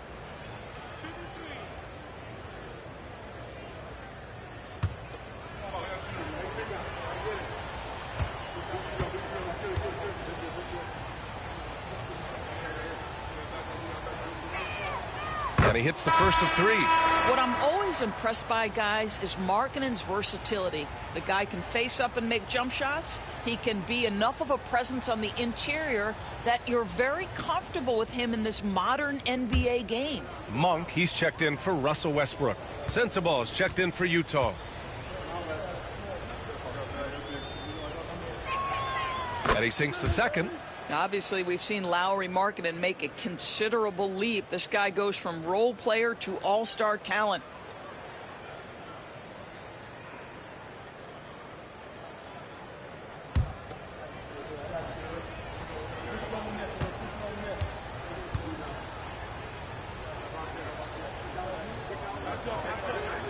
And he makes all 3. The Kings have gone 7 of 10 here in the second half. Now here's Levine. He's got 13. Fade away. It's hauled in by Sensabaugh. The Jazz have gotten 5 of 10 shots to go. Now George. Markkanen outside. Back to George. To the inside. A growing aspect of George's game. He's working to become a strong facilitator. Sacramento has gone 1 of 2 shooting from the perimeter since halftime. Pass to Ellis. Outside Monk. Picked by Sabonis. The 3 is up. And the three-pointer goes. And that's on the defense, giving him a decent look. That's his shot. Utah leading by 23. George with it. 5 points in the game. Markkanen outside. Jacks up a 3. They get it back. Tries again. And Kessler lays it up and in. Kessler's got 14 points for the game. Kessler always looking to score down low. A nice finish inside. Outside Levine. DeRozan against Markkanen. DeRozan down low. And no good. The Jazz shooting 54% so far in the third quarter. DeMar DeRozan, an impressive scorer who takes relatively few three-point shots, Greg. Yeah, the arc is not his primary focus. He'd rather pick you apart in the mid-range, but he does it so consistently that the points pile up quick. He drops yet another dive, just facilitating this offense like a maestro. Here's Ellis.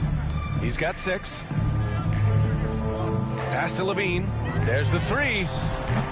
Utah grabs the miss. Kessler's got 11 rebounds in the game. Here's Bailey. Markkanen outside. Over DeRozan. And Domas Sabonis pulls it down. That's the shot they wanted. It just didn't fall. I think expect them to go back to it because that's the kind of shot this offense is designed to generate. Outside Monk. Here's Sabonis. Hits the front of the rim and out. The Jazz have gone 8 of 15 in the third quarter. George outside. Pass to Kessler. 2 minutes remaining in the third. 2 minutes. Markkanen for three. Rebound by the Kings. Outside Levine. Here's Ellis. On the wing, DeRozan.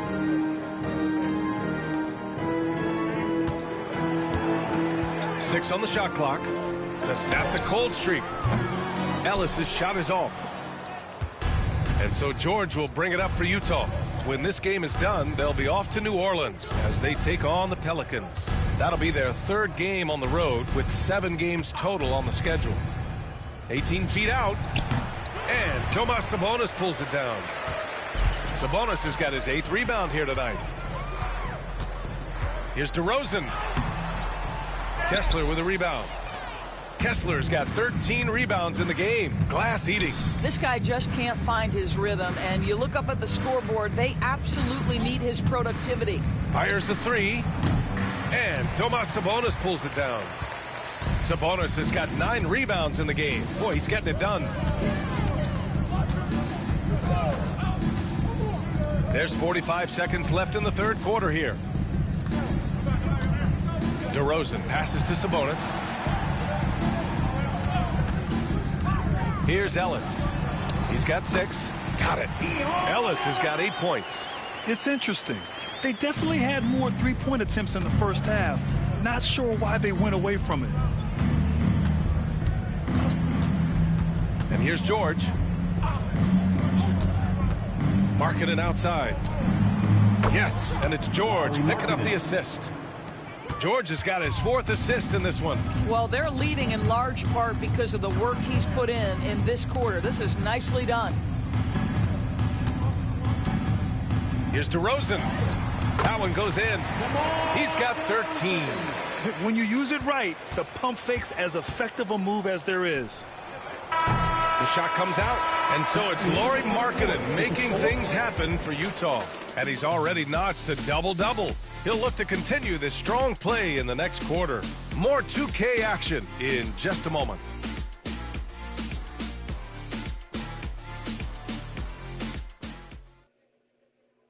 And it's time now to bring you our State Farm assist to the game. And I'll tell you what, this was a no-brainer tonight. Take a look at the precision on this feed. Couldn't place it any better.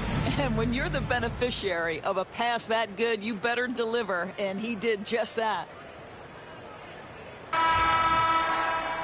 And as we head into the fourth, we'll see if there's a comeback in the works or if it's more of the same for the first 3 quarters. So the Jazz 5 right now. Filipowski out there with Jusuf Nurkic. Then it's Williams, and it's Hendricks in at the 3. Back to Williams. And Grant, while we want the officials to get it right, I'm sure the league would like to shorten that time officials are at the table. Tell me about it. You wonder if a time limit should be instituted. If they can't figure it out after a minute or so, just go with how it was called on the floor. Pass to McDermott.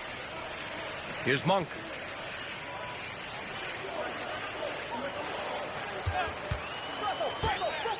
Outside Levine. Takes a 3. It's rebounded by Hendricks. Registering 3 threes in the first half. He hasn't hit one since. Fourth quarter just getting started. 1 minute in the books. Now here's Nurkic. Pass to Hendricks. The 3. Knocks down the triple. Now you have to extend that defense. I mean, you really have to stay connected to him at all times. Well, you know this. This is a guy who's looking for his shot the whole time. You have to know who you're guarding. KYP, know your personnel. And for Utah, they're shooting it at 52% inside. Here's Filipowski. Williams on the wing. Monk covers from deep. No good. And the Kings shooting around 39%. They'd like to get that higher. Levine. Utah grabs the miss. Here's Filipowski. Pass to Hendricks. and technology, always a conversation, Doris. So talk to us about wearable sensors and where that is between the league and players union. Yeah, you know, obviously there are some privacy concerns because what these wearables give you are devices to measure how healthy a player is. What should his exertion level be based on all kinds of health information? Resting heart rate variability. What was the quality of sleep? Quality of sleep is a huge issue in the NBA with all the late flights and tip times, et cetera, cross-country travel. When you're investing millions into your players, you're trying to take the best care you can of them, and some of that goes to the information you can glean from these wearables. I love them. And let's take a moment to get your take, guys, on the scoring so far for the Jazz. Their hot shooting from long distance has been the key. Spacing the floor and rising up with that confidence. I think it's also important we mention the number of assists this group has tallied. Their offense continues to just hum along right now. First one falls for him. And man, looking good from the line so far this half. Schroeder, he's checked in for the Kings. Mikhailuk's checked in for Utah.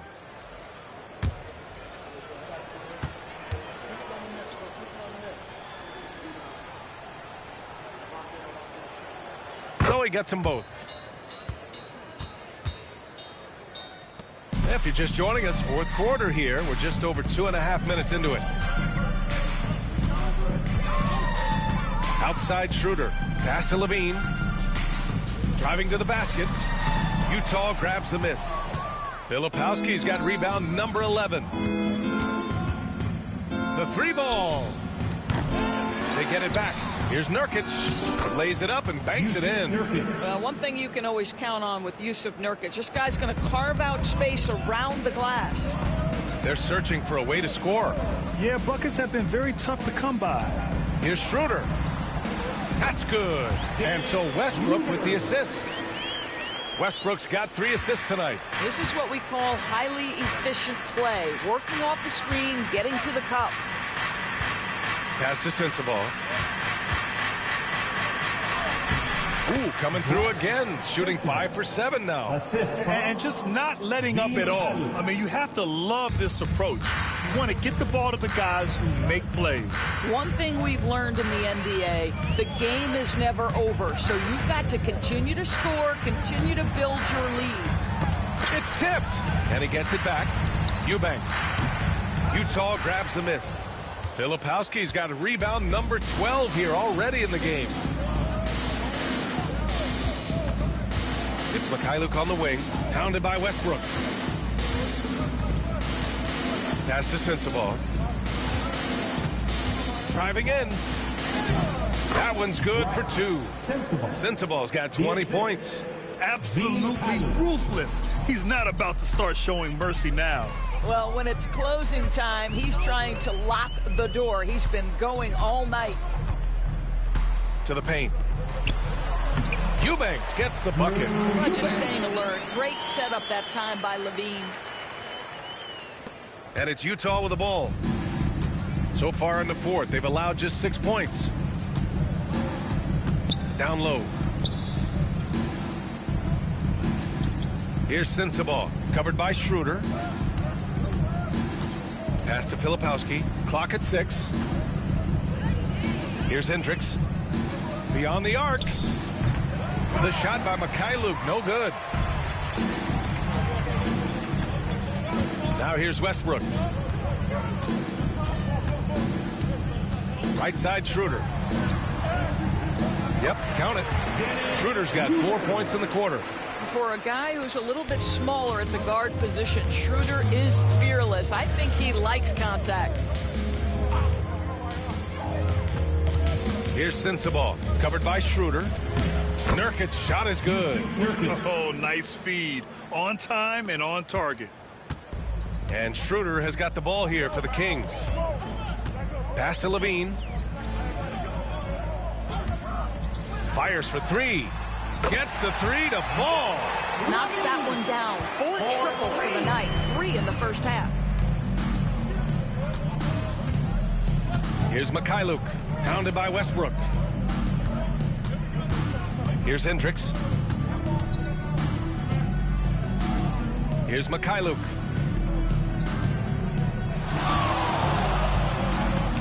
Here's Sensabaugh. Ooh, now 7 for 9 after that make. What a great shooting performance. His percentage is outstanding. Here's Levine. Blocked. They recover it. And here's Schroeder outside. And another Sacramento three. Well, you can see Schroeder willing to take more and more threes. If you're going to stay in the league, you've got to make them. Oh, and there's the whistle on the shot. So 2 free throws for him coming up. Third personal foul. Grant, it seems like teams today are much more data-driven than in years past. Yeah, I agree, B.A. It's much more sophisticated. And, of course, coaches and executives are still watching the games and forming their gut opinions. But now those impressions can be cross-checked with the numbers.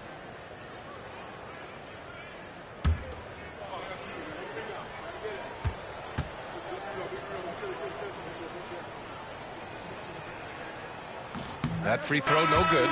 Some changes for Sacramento. Domantas Sabonis, he's checked in for Eubanks. DeRozan comes in for Monk. And Ellis is subbed in for Schroeder.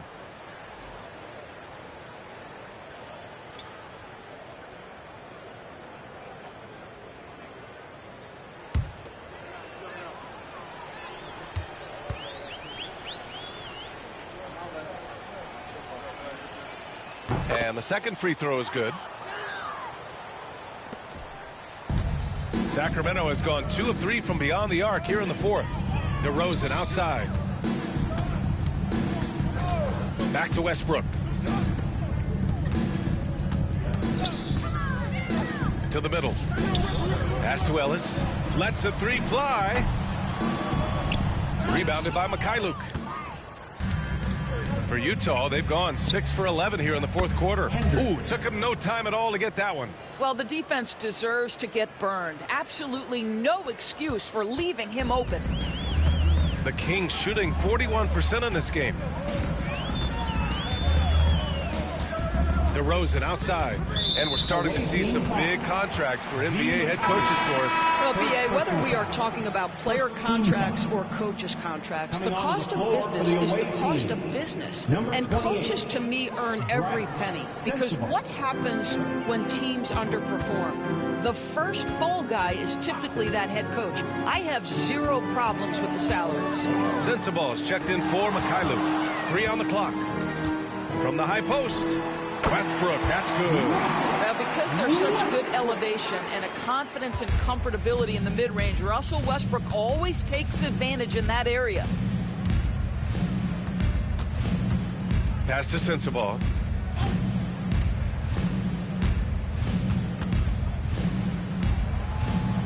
Right wing. Here's Filipowski, defended by DeRozan. Releases. Set it up with a fake, but it's offline. And that closeout certainly made a difference. Well, no question. He altered that shot, and most of the time, that's just as good as blocking it.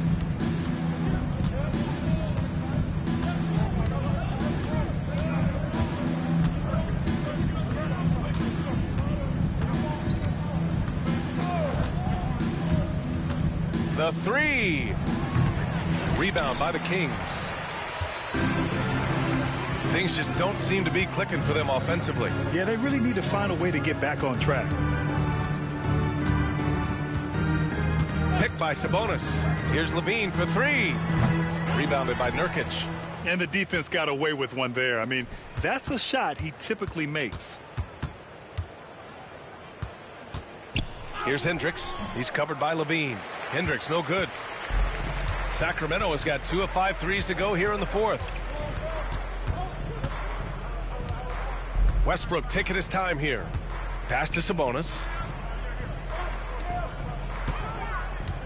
And several years ago, the NBA introduced the Supermax. How do you think it's worked out, Doris? Yeah, I think every decision, Brian, that the league makes is trying to make sure that everybody has an equal opportunity for a championship. This particular implementation has made it easier for small market teams to retain their stars. And think about it.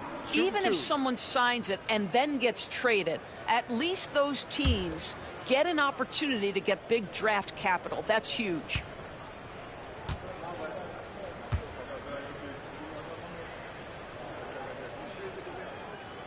No good on that one. You know, it's such a pleasure to watch Domantas Sabonis play the game. Yes, he's got absolutely God-given talent, but he also has an incredible understanding and feel for the game, and he plays it the right way.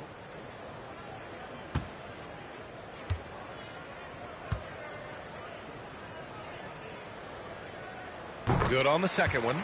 Domantas Sabonis may be one of the most underrated players in the NBA. He conducts his business quietly, but boy, is he a force. Nurkic, a screen on Westbrook. Pass to Sensabaugh. From the baseline. It's rebounded by Sabonis. Sabonis has got rebound number 11. Here's Westbrook. Basket's good. Westbrook's gotten 4 this quarter. Well, you have to respect the physicality of Russell Westbrook. This guy plays with power, and he will go right through a defender. Here's Sensabaugh. There's the steal. Here's Ellis, defended by Nurkic. Westbrook outside. Outside Levine. Shot clock at 6. The 3 from DeRozan. Rebounded by Nurkic. Nurkic has got his 5th rebound in this one. You know, Grant, we've seen career performances in the play-in tournament, but the stats don't count for regular season or the playoffs. You know, that's crazy, B.A. So let's just count them as playoff stats. It used to be only 3 rounds instead of 4, so there is a precedent to adding more games to the official postseason. And what a complete performance we saw from them. A dominant win in every way for the Jazz. And everything seemed to go their way today. They were firing on all cylinders, Grant. Yeah, B.A., this was the kind of performance you relish as a player. Just a very impressive win. And they pick up their 4th win of the year. Every victory so sweet in the association. Always good to start a season series off with a W. They showed tonight they take this team seriously, and the next 2 matchups between these two should be fun. And what a huge performance it was for Lauri Markkanen. Well, I think his contribution clearly came at the defensive end, right? He came up with a bunch of huge steals. He was a menace all night long.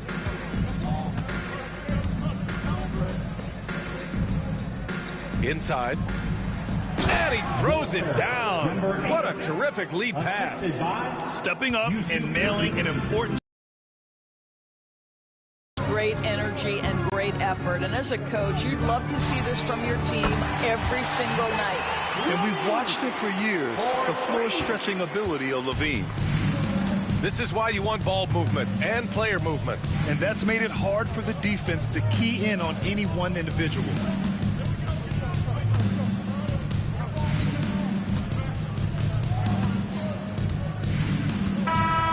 So we see Utah get the win here.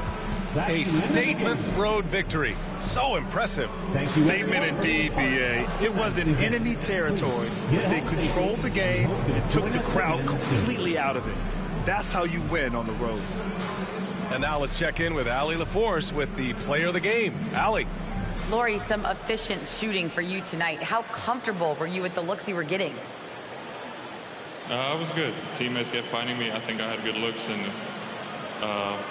can't really say much. Just try not to think about it too much and just let it go. Just play the game the way it should be. Congrats on the win, Lori. All right, Allie, good stuff there. Thanks for that. And that'll wrap it up, folks. For Grant Hill, Allie LaForce, and Doris Burke, and the rest of our 2K team, this is Brian Anderson signing off.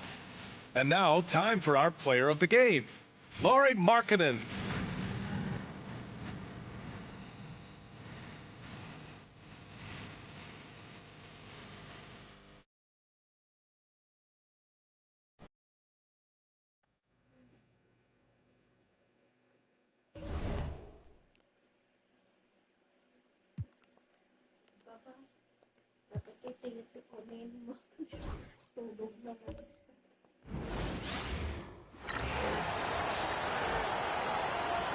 Now let's move your Indiana Pacers.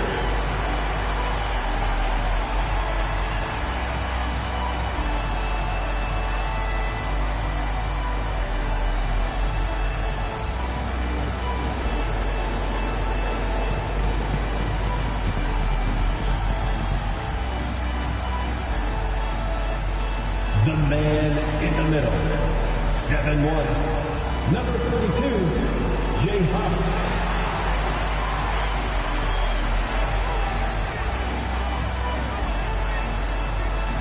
At forward, 6'6", number 23, Aaron Nesmith.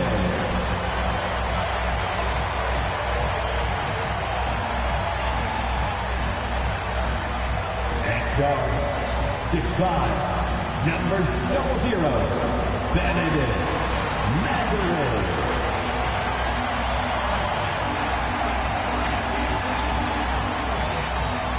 The other guard, 6'4", number 2, Andrew Nembhard.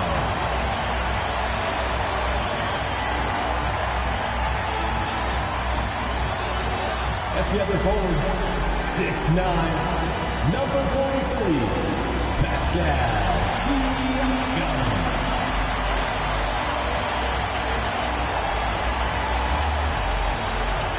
Good Friday night to you, sports fans. You've come to the right place. It's the NBA on 2K Sports. I'm Kevin Harlan, joined by Greg Anthony and Richard Jefferson, with David Aldridge roaming the sideline. Let's see some of the numbers here for Cameron Thomas. And something has really clicked for him at the free throw line. In the past 5 games, this percentage at the line is much better than it had been prior. Sometimes that's how it works. A switch flips, and all of a sudden, you're locked in. Here are the starters for Brooklyn. Nicholas Claxton out there with Porter. Then there's Cam Thomas. Then it's Williams. And for the Pacers, the forward spots with Nesmith and Siakam. Andrew Nembhard is out there with Benedict Mathurin. And it's Huff in at the 5, roaming the paint. And Richard, the season's still in its early stages, but the travel miles already starting to add up for some teams. But it's so easy now compared to a few decades ago. All flights are chartered, team meals, sleep sciences. Road games aren't easy, but they are easier. Now, here's Nesmith. Pass to Nembhard. It's good from long range. And he likes to get in a rhythm early. Nice dribble. Outside Williams. Porter with it. A 3-ball. And it's Mathurin with the rebound.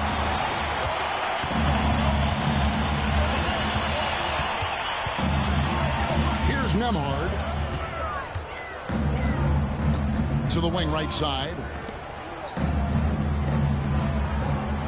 Siakam looking around. Down to 5 on the shot clock.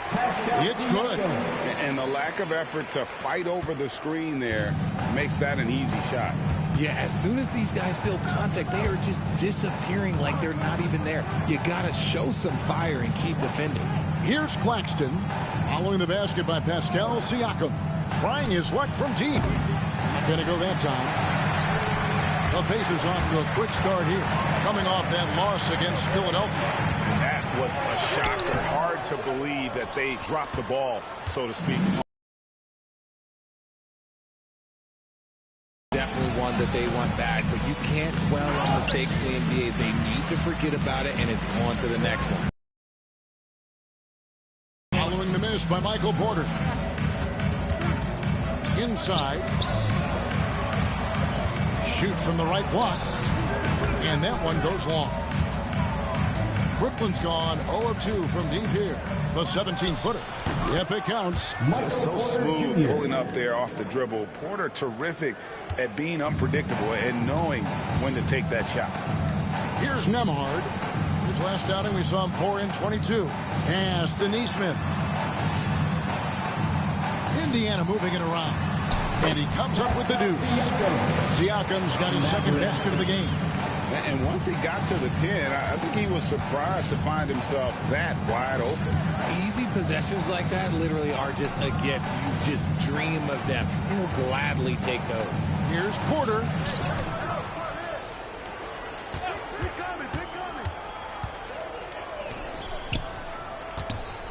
And there's the drive. It's good. It's his second basket. He's shooting 2 for 4. And he's just adept at scoring in so many ways. It's clear Porter very comfortable operating inside. Mathurin for three, and the three ball is good. They've wasted no time settling into their offense. Nets trail by 6. You know, the hopes of a super team in Brooklyn did not come to fruition at all, Richard, and you saw it firsthand. Thank you for reminding me of that, Kevin. Yes, I had a front row view to it. And look, from a fan's perspective, it's a tough take. The team brings in some of the biggest stars this league has ever seen. You are thinking championship, and you never die. When you know what to do, show us your moves.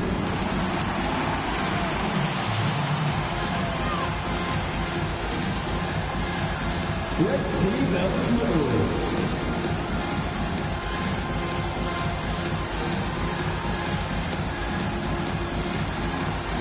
Next.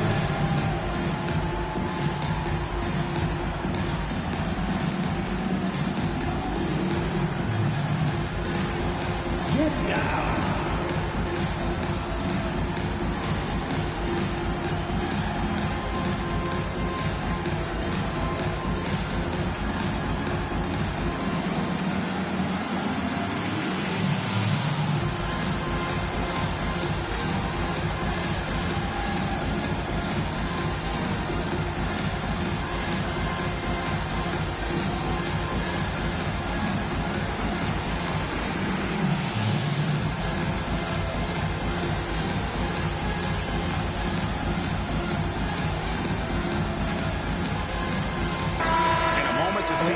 For Thomas, right around 25 points per, 3 assists and 2 rebounds. And he does so much for this team, but it starts with the way he leads the offense. And he's willing to take on the scoring load. And look, he is more than capable of delivering.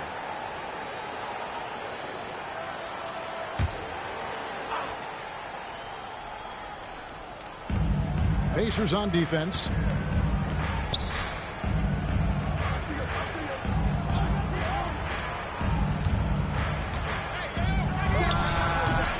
Pacers with the rebound. Not that time, but that's a shot that he's going to make more oftentimes than not.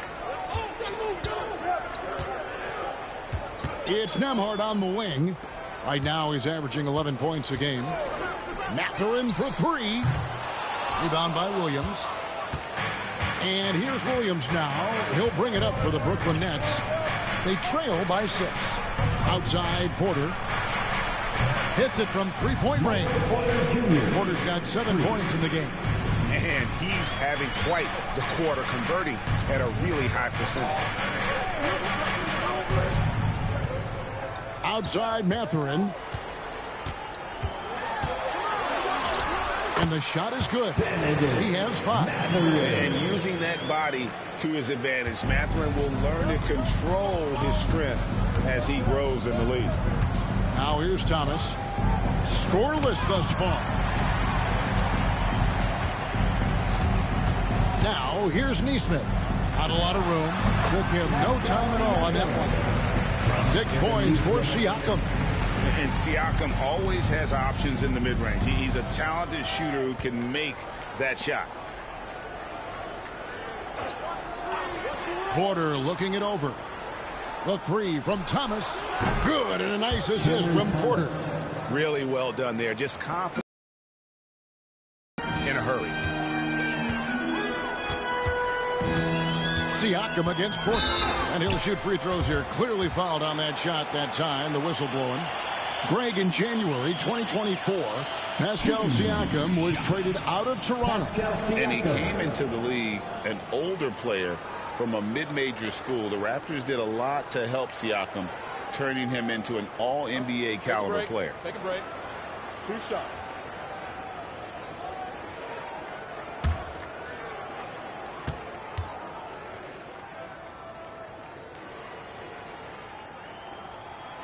That free throw, no good. A big man who can score, rebound, and pass. This is why Siakam has become a huge piece of this team.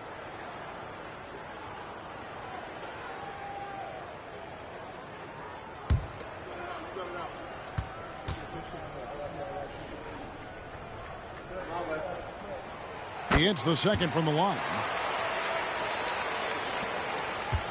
Nets trail by 5. Pass to Thomas. The Nets working the ball around now. That's good from Porter on the assist by Williams. Porter's got 9. And the size Porter Jr. has helps him on those physical takes. Great work inside there. Here's Mathurin over Thomas.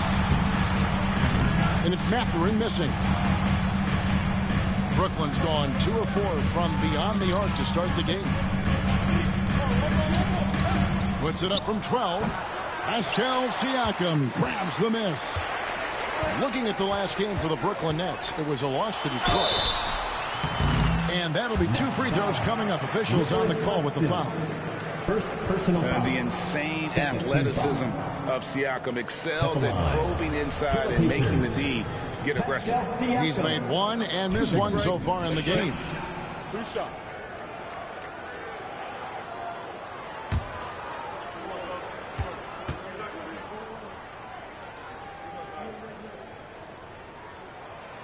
Throw good. Siakam. T.J. McConnell, he's checked in for Aaron Nesmith.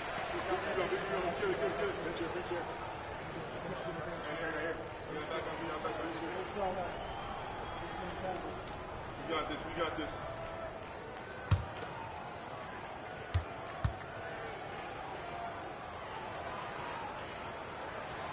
Siakam hits them both. Nets trail by 5. Pass to Claxton. And here's Porter from downtown. And it's Mathurin with the rebound. Good job by the D to stay with him and make that a tough 3. Now, here's Siakam. And it's off from 3-point range. Bounce pass from Williams. Thomas's shot is off. And this quarter, he has clearly been off the mark. Nembhard, the pass to Mathurin. Here's Siakam. Launches a 3. It's hauled in by Claxton. And already they've staked out a noticeable advantage in terms of aggression and controlling the backboard. From deep, Williams. They grab their own miss, and it's blocked. Down low, here's Nembhard. Rebounded by the Nets. This game coming after a loss against the Pistons. Yeah, I mean, in that one, you really saw a difference in aggression between the two teams, particularly on the board. The poor rebounding is something that they'll have to shore up going forward. It puts you at such a disadvantage when you look at the battle of possessions. Outside Mathurin. Here's Huff. Still yet to score. There's a screen. Clock at 6. Siakam. And yep, finally drops after rolling around the rim. And the Pacers lead by 7. You want to know why they're winning? It's because of his play offensively. Outside Williams. To end the drought. Score the basket. Nice shot after missing his first attempt. And the lack of effort to fight over the screen there makes that an easy shot. Yeah, as soon as these guys feel contact, they are just disappearing like they're not even there. You got to show some fire and keep defending. Siakam misses. And he's usually able to score on that type of defense rather easily. Surprising to see him come away empty. He claims that one off the back iron, and down it falls. And now just a 2-point Pacer lead. McConnell passes to Mathurin. The drive by Siakam. Now McConnell. And looking at his production, he averages a little more than 7 points a game. Nailed from 3-point land. And when you've got a big man who can shoot from distance like that, what a huge advantage. Outside Thomas. To the middle. And the dunk to finish it off. A beauty. Good to see Thomas give the rock up there. That's the right choice. Indiana leading by 3. McConnell passes to Huff. Nembhard with it. Claxton with the steal. Porter with it. Now guarded by Siakam. Porter dishes to Thomas. Good, and a nice assist from Porter. The assist. Thomas got his second basket of the night. Oh, Thomas can be scary when he's getting points inside. That really rounds out his game. Outside Mathurin. Lets it go from deep. Porter pulls it in. And it's Porter with the ball for Brooklyn. They trail by 1. Back to Williams. To the inside. Got a piece of it. And here's McConnell. 8 points his last outing. And Cameron Thomas picks up the foul. That is his first foul of the game. And a new group in for the Nets. Substitution on the court.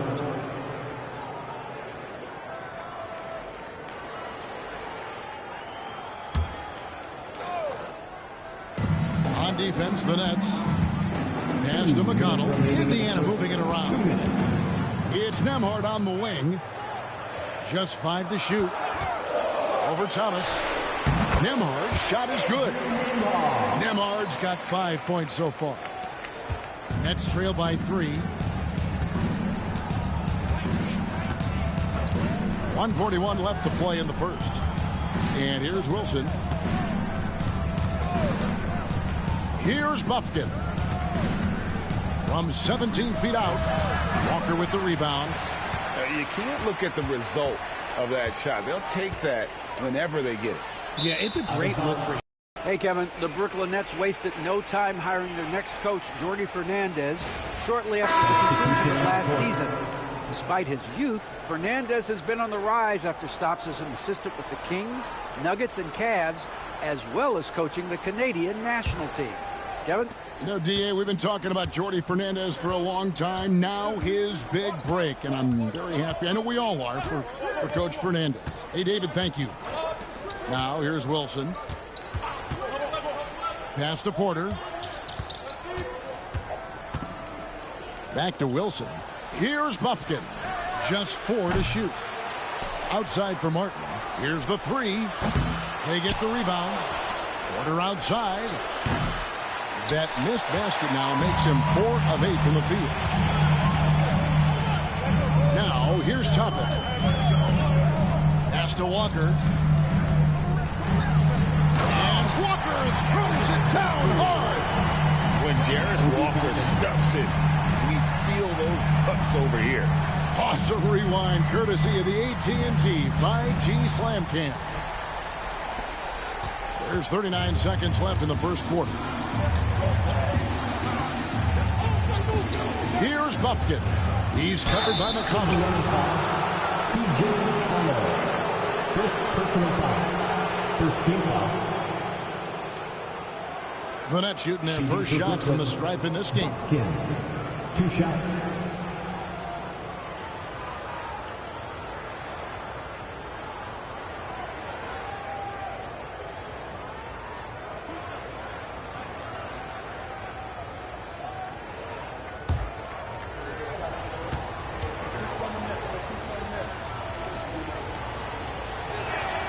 First free throw is good.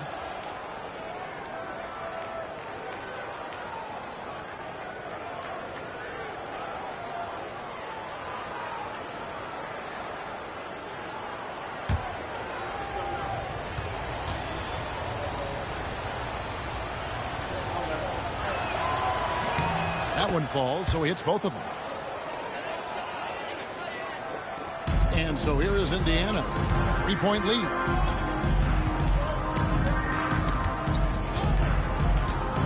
Pass to Nesmith. Shepard with the ball. And it's Martin picking him up. Here's Bufkin. Taking a look at his numbers, he averages about 7 points a game.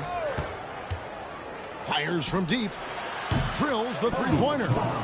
Bufkin's got the game tied up here for Brooklyn. Pascal Siakam getting it done from Indiana. He comes away with 11 points in the quarter and is showing no signs of fatigue.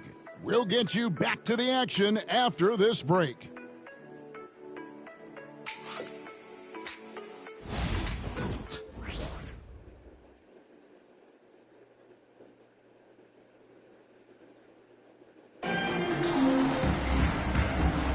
Some good action already in this one, but a fairly even matchup after the first quarter of play.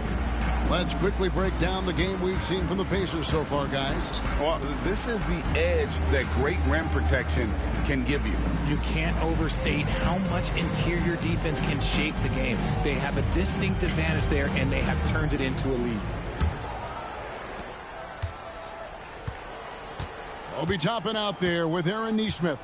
And it's T.J. McConnell. Then it's Walker. And it's Shepard in at the shooting guard. That's the 5 to begin the second quarter for the Pacers. Pass to McConnell.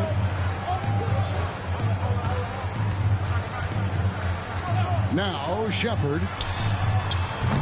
That 3 off the mark. You know what, though? Sometimes you can be too open. I think it may have surprised him, and that's why he missed. Here's Bufkin. Nesmith covering. And Indiana shooting pretty good tonight at 48%. McConnell in the corner. Up top, Walker. Defended by Sharp. Richard, you've talked a lot about how underrated longevity has been as a factor in measuring some of the all-time great players. Well, when you think about Jordan, LeBron, Kareem, the only way to achieve greatness in the statistical category is to have longevity. So obviously greatness and longevity coincide.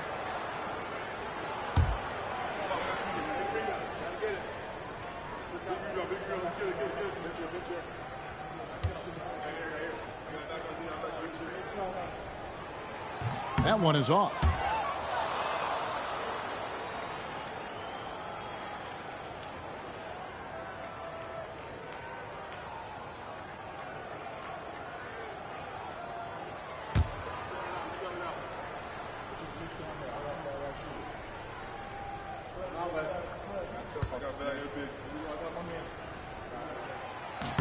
And he's good on the second. Brooklyn trailing. On the wing, Porter. Pass to Sharp. On the wing, Porter. Toppin covering. Nice ball movement by Brooklyn. The shot by Wilson, no good. Here's Shepard, covered by Martin. Here's McConnell. Toppin passes to Shepard. And here's McConnell. 5 to shoot.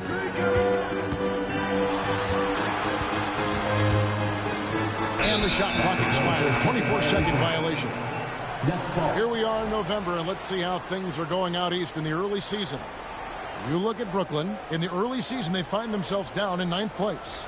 And, of course, Indiana. They're at the bottom of the conference. I think for the Pacers, they haven't looked anything like the team we thought they'd be this year. Still such a long way to go. They could be in line for a long, tumultuous season. Yeah, I'm not sure this can be written off just as a slow start. I think this might be the team that they are. Now Martin following the miss by Michael Porter from deep. And finally, someone scores. It's a slugfest. Maybe not the prettiest game we've seen, but sometimes the best wins are the ugly ones. Now, here's Toppin. He's coming off a 10-point game against Philadelphia. Pass to Nesmith. And Michael Porter is going to pick up the foul. That's his first foul. First personal foul. Second team foul.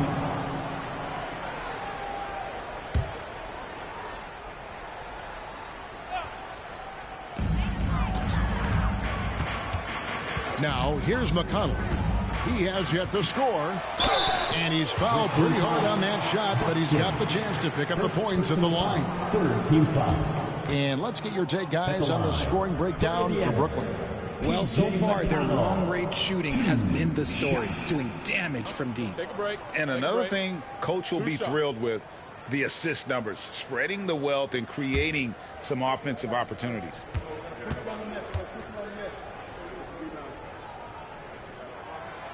And he can't get the first one. And this kind of free throw shooting just leaves a coach shaking his head. I mean, they have been awful from the line this quarter.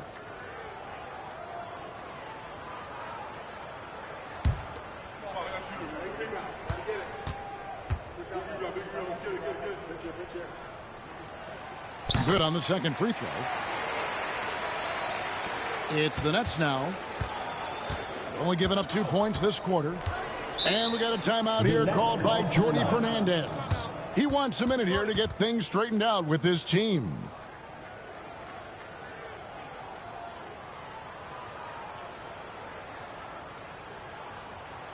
You know what time it is, Pacers Nation. Time to go out for your Pacers Treasure Dance Crew.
In the action, here's some numbers for McConnell. He's averaging about 7 points a game, 4 assists, and 2 rebounds. And you like what he brings backing up the point guard.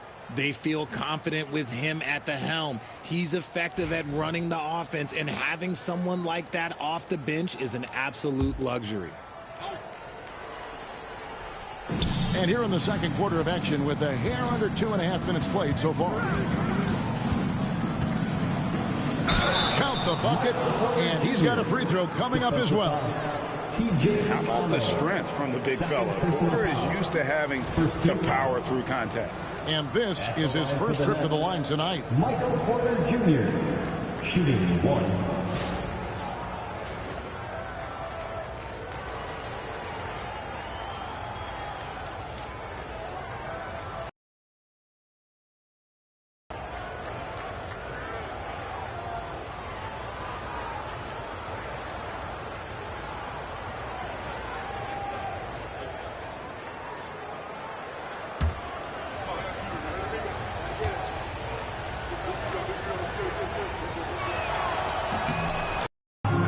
Buffkin, 5 points in the game. Sharp.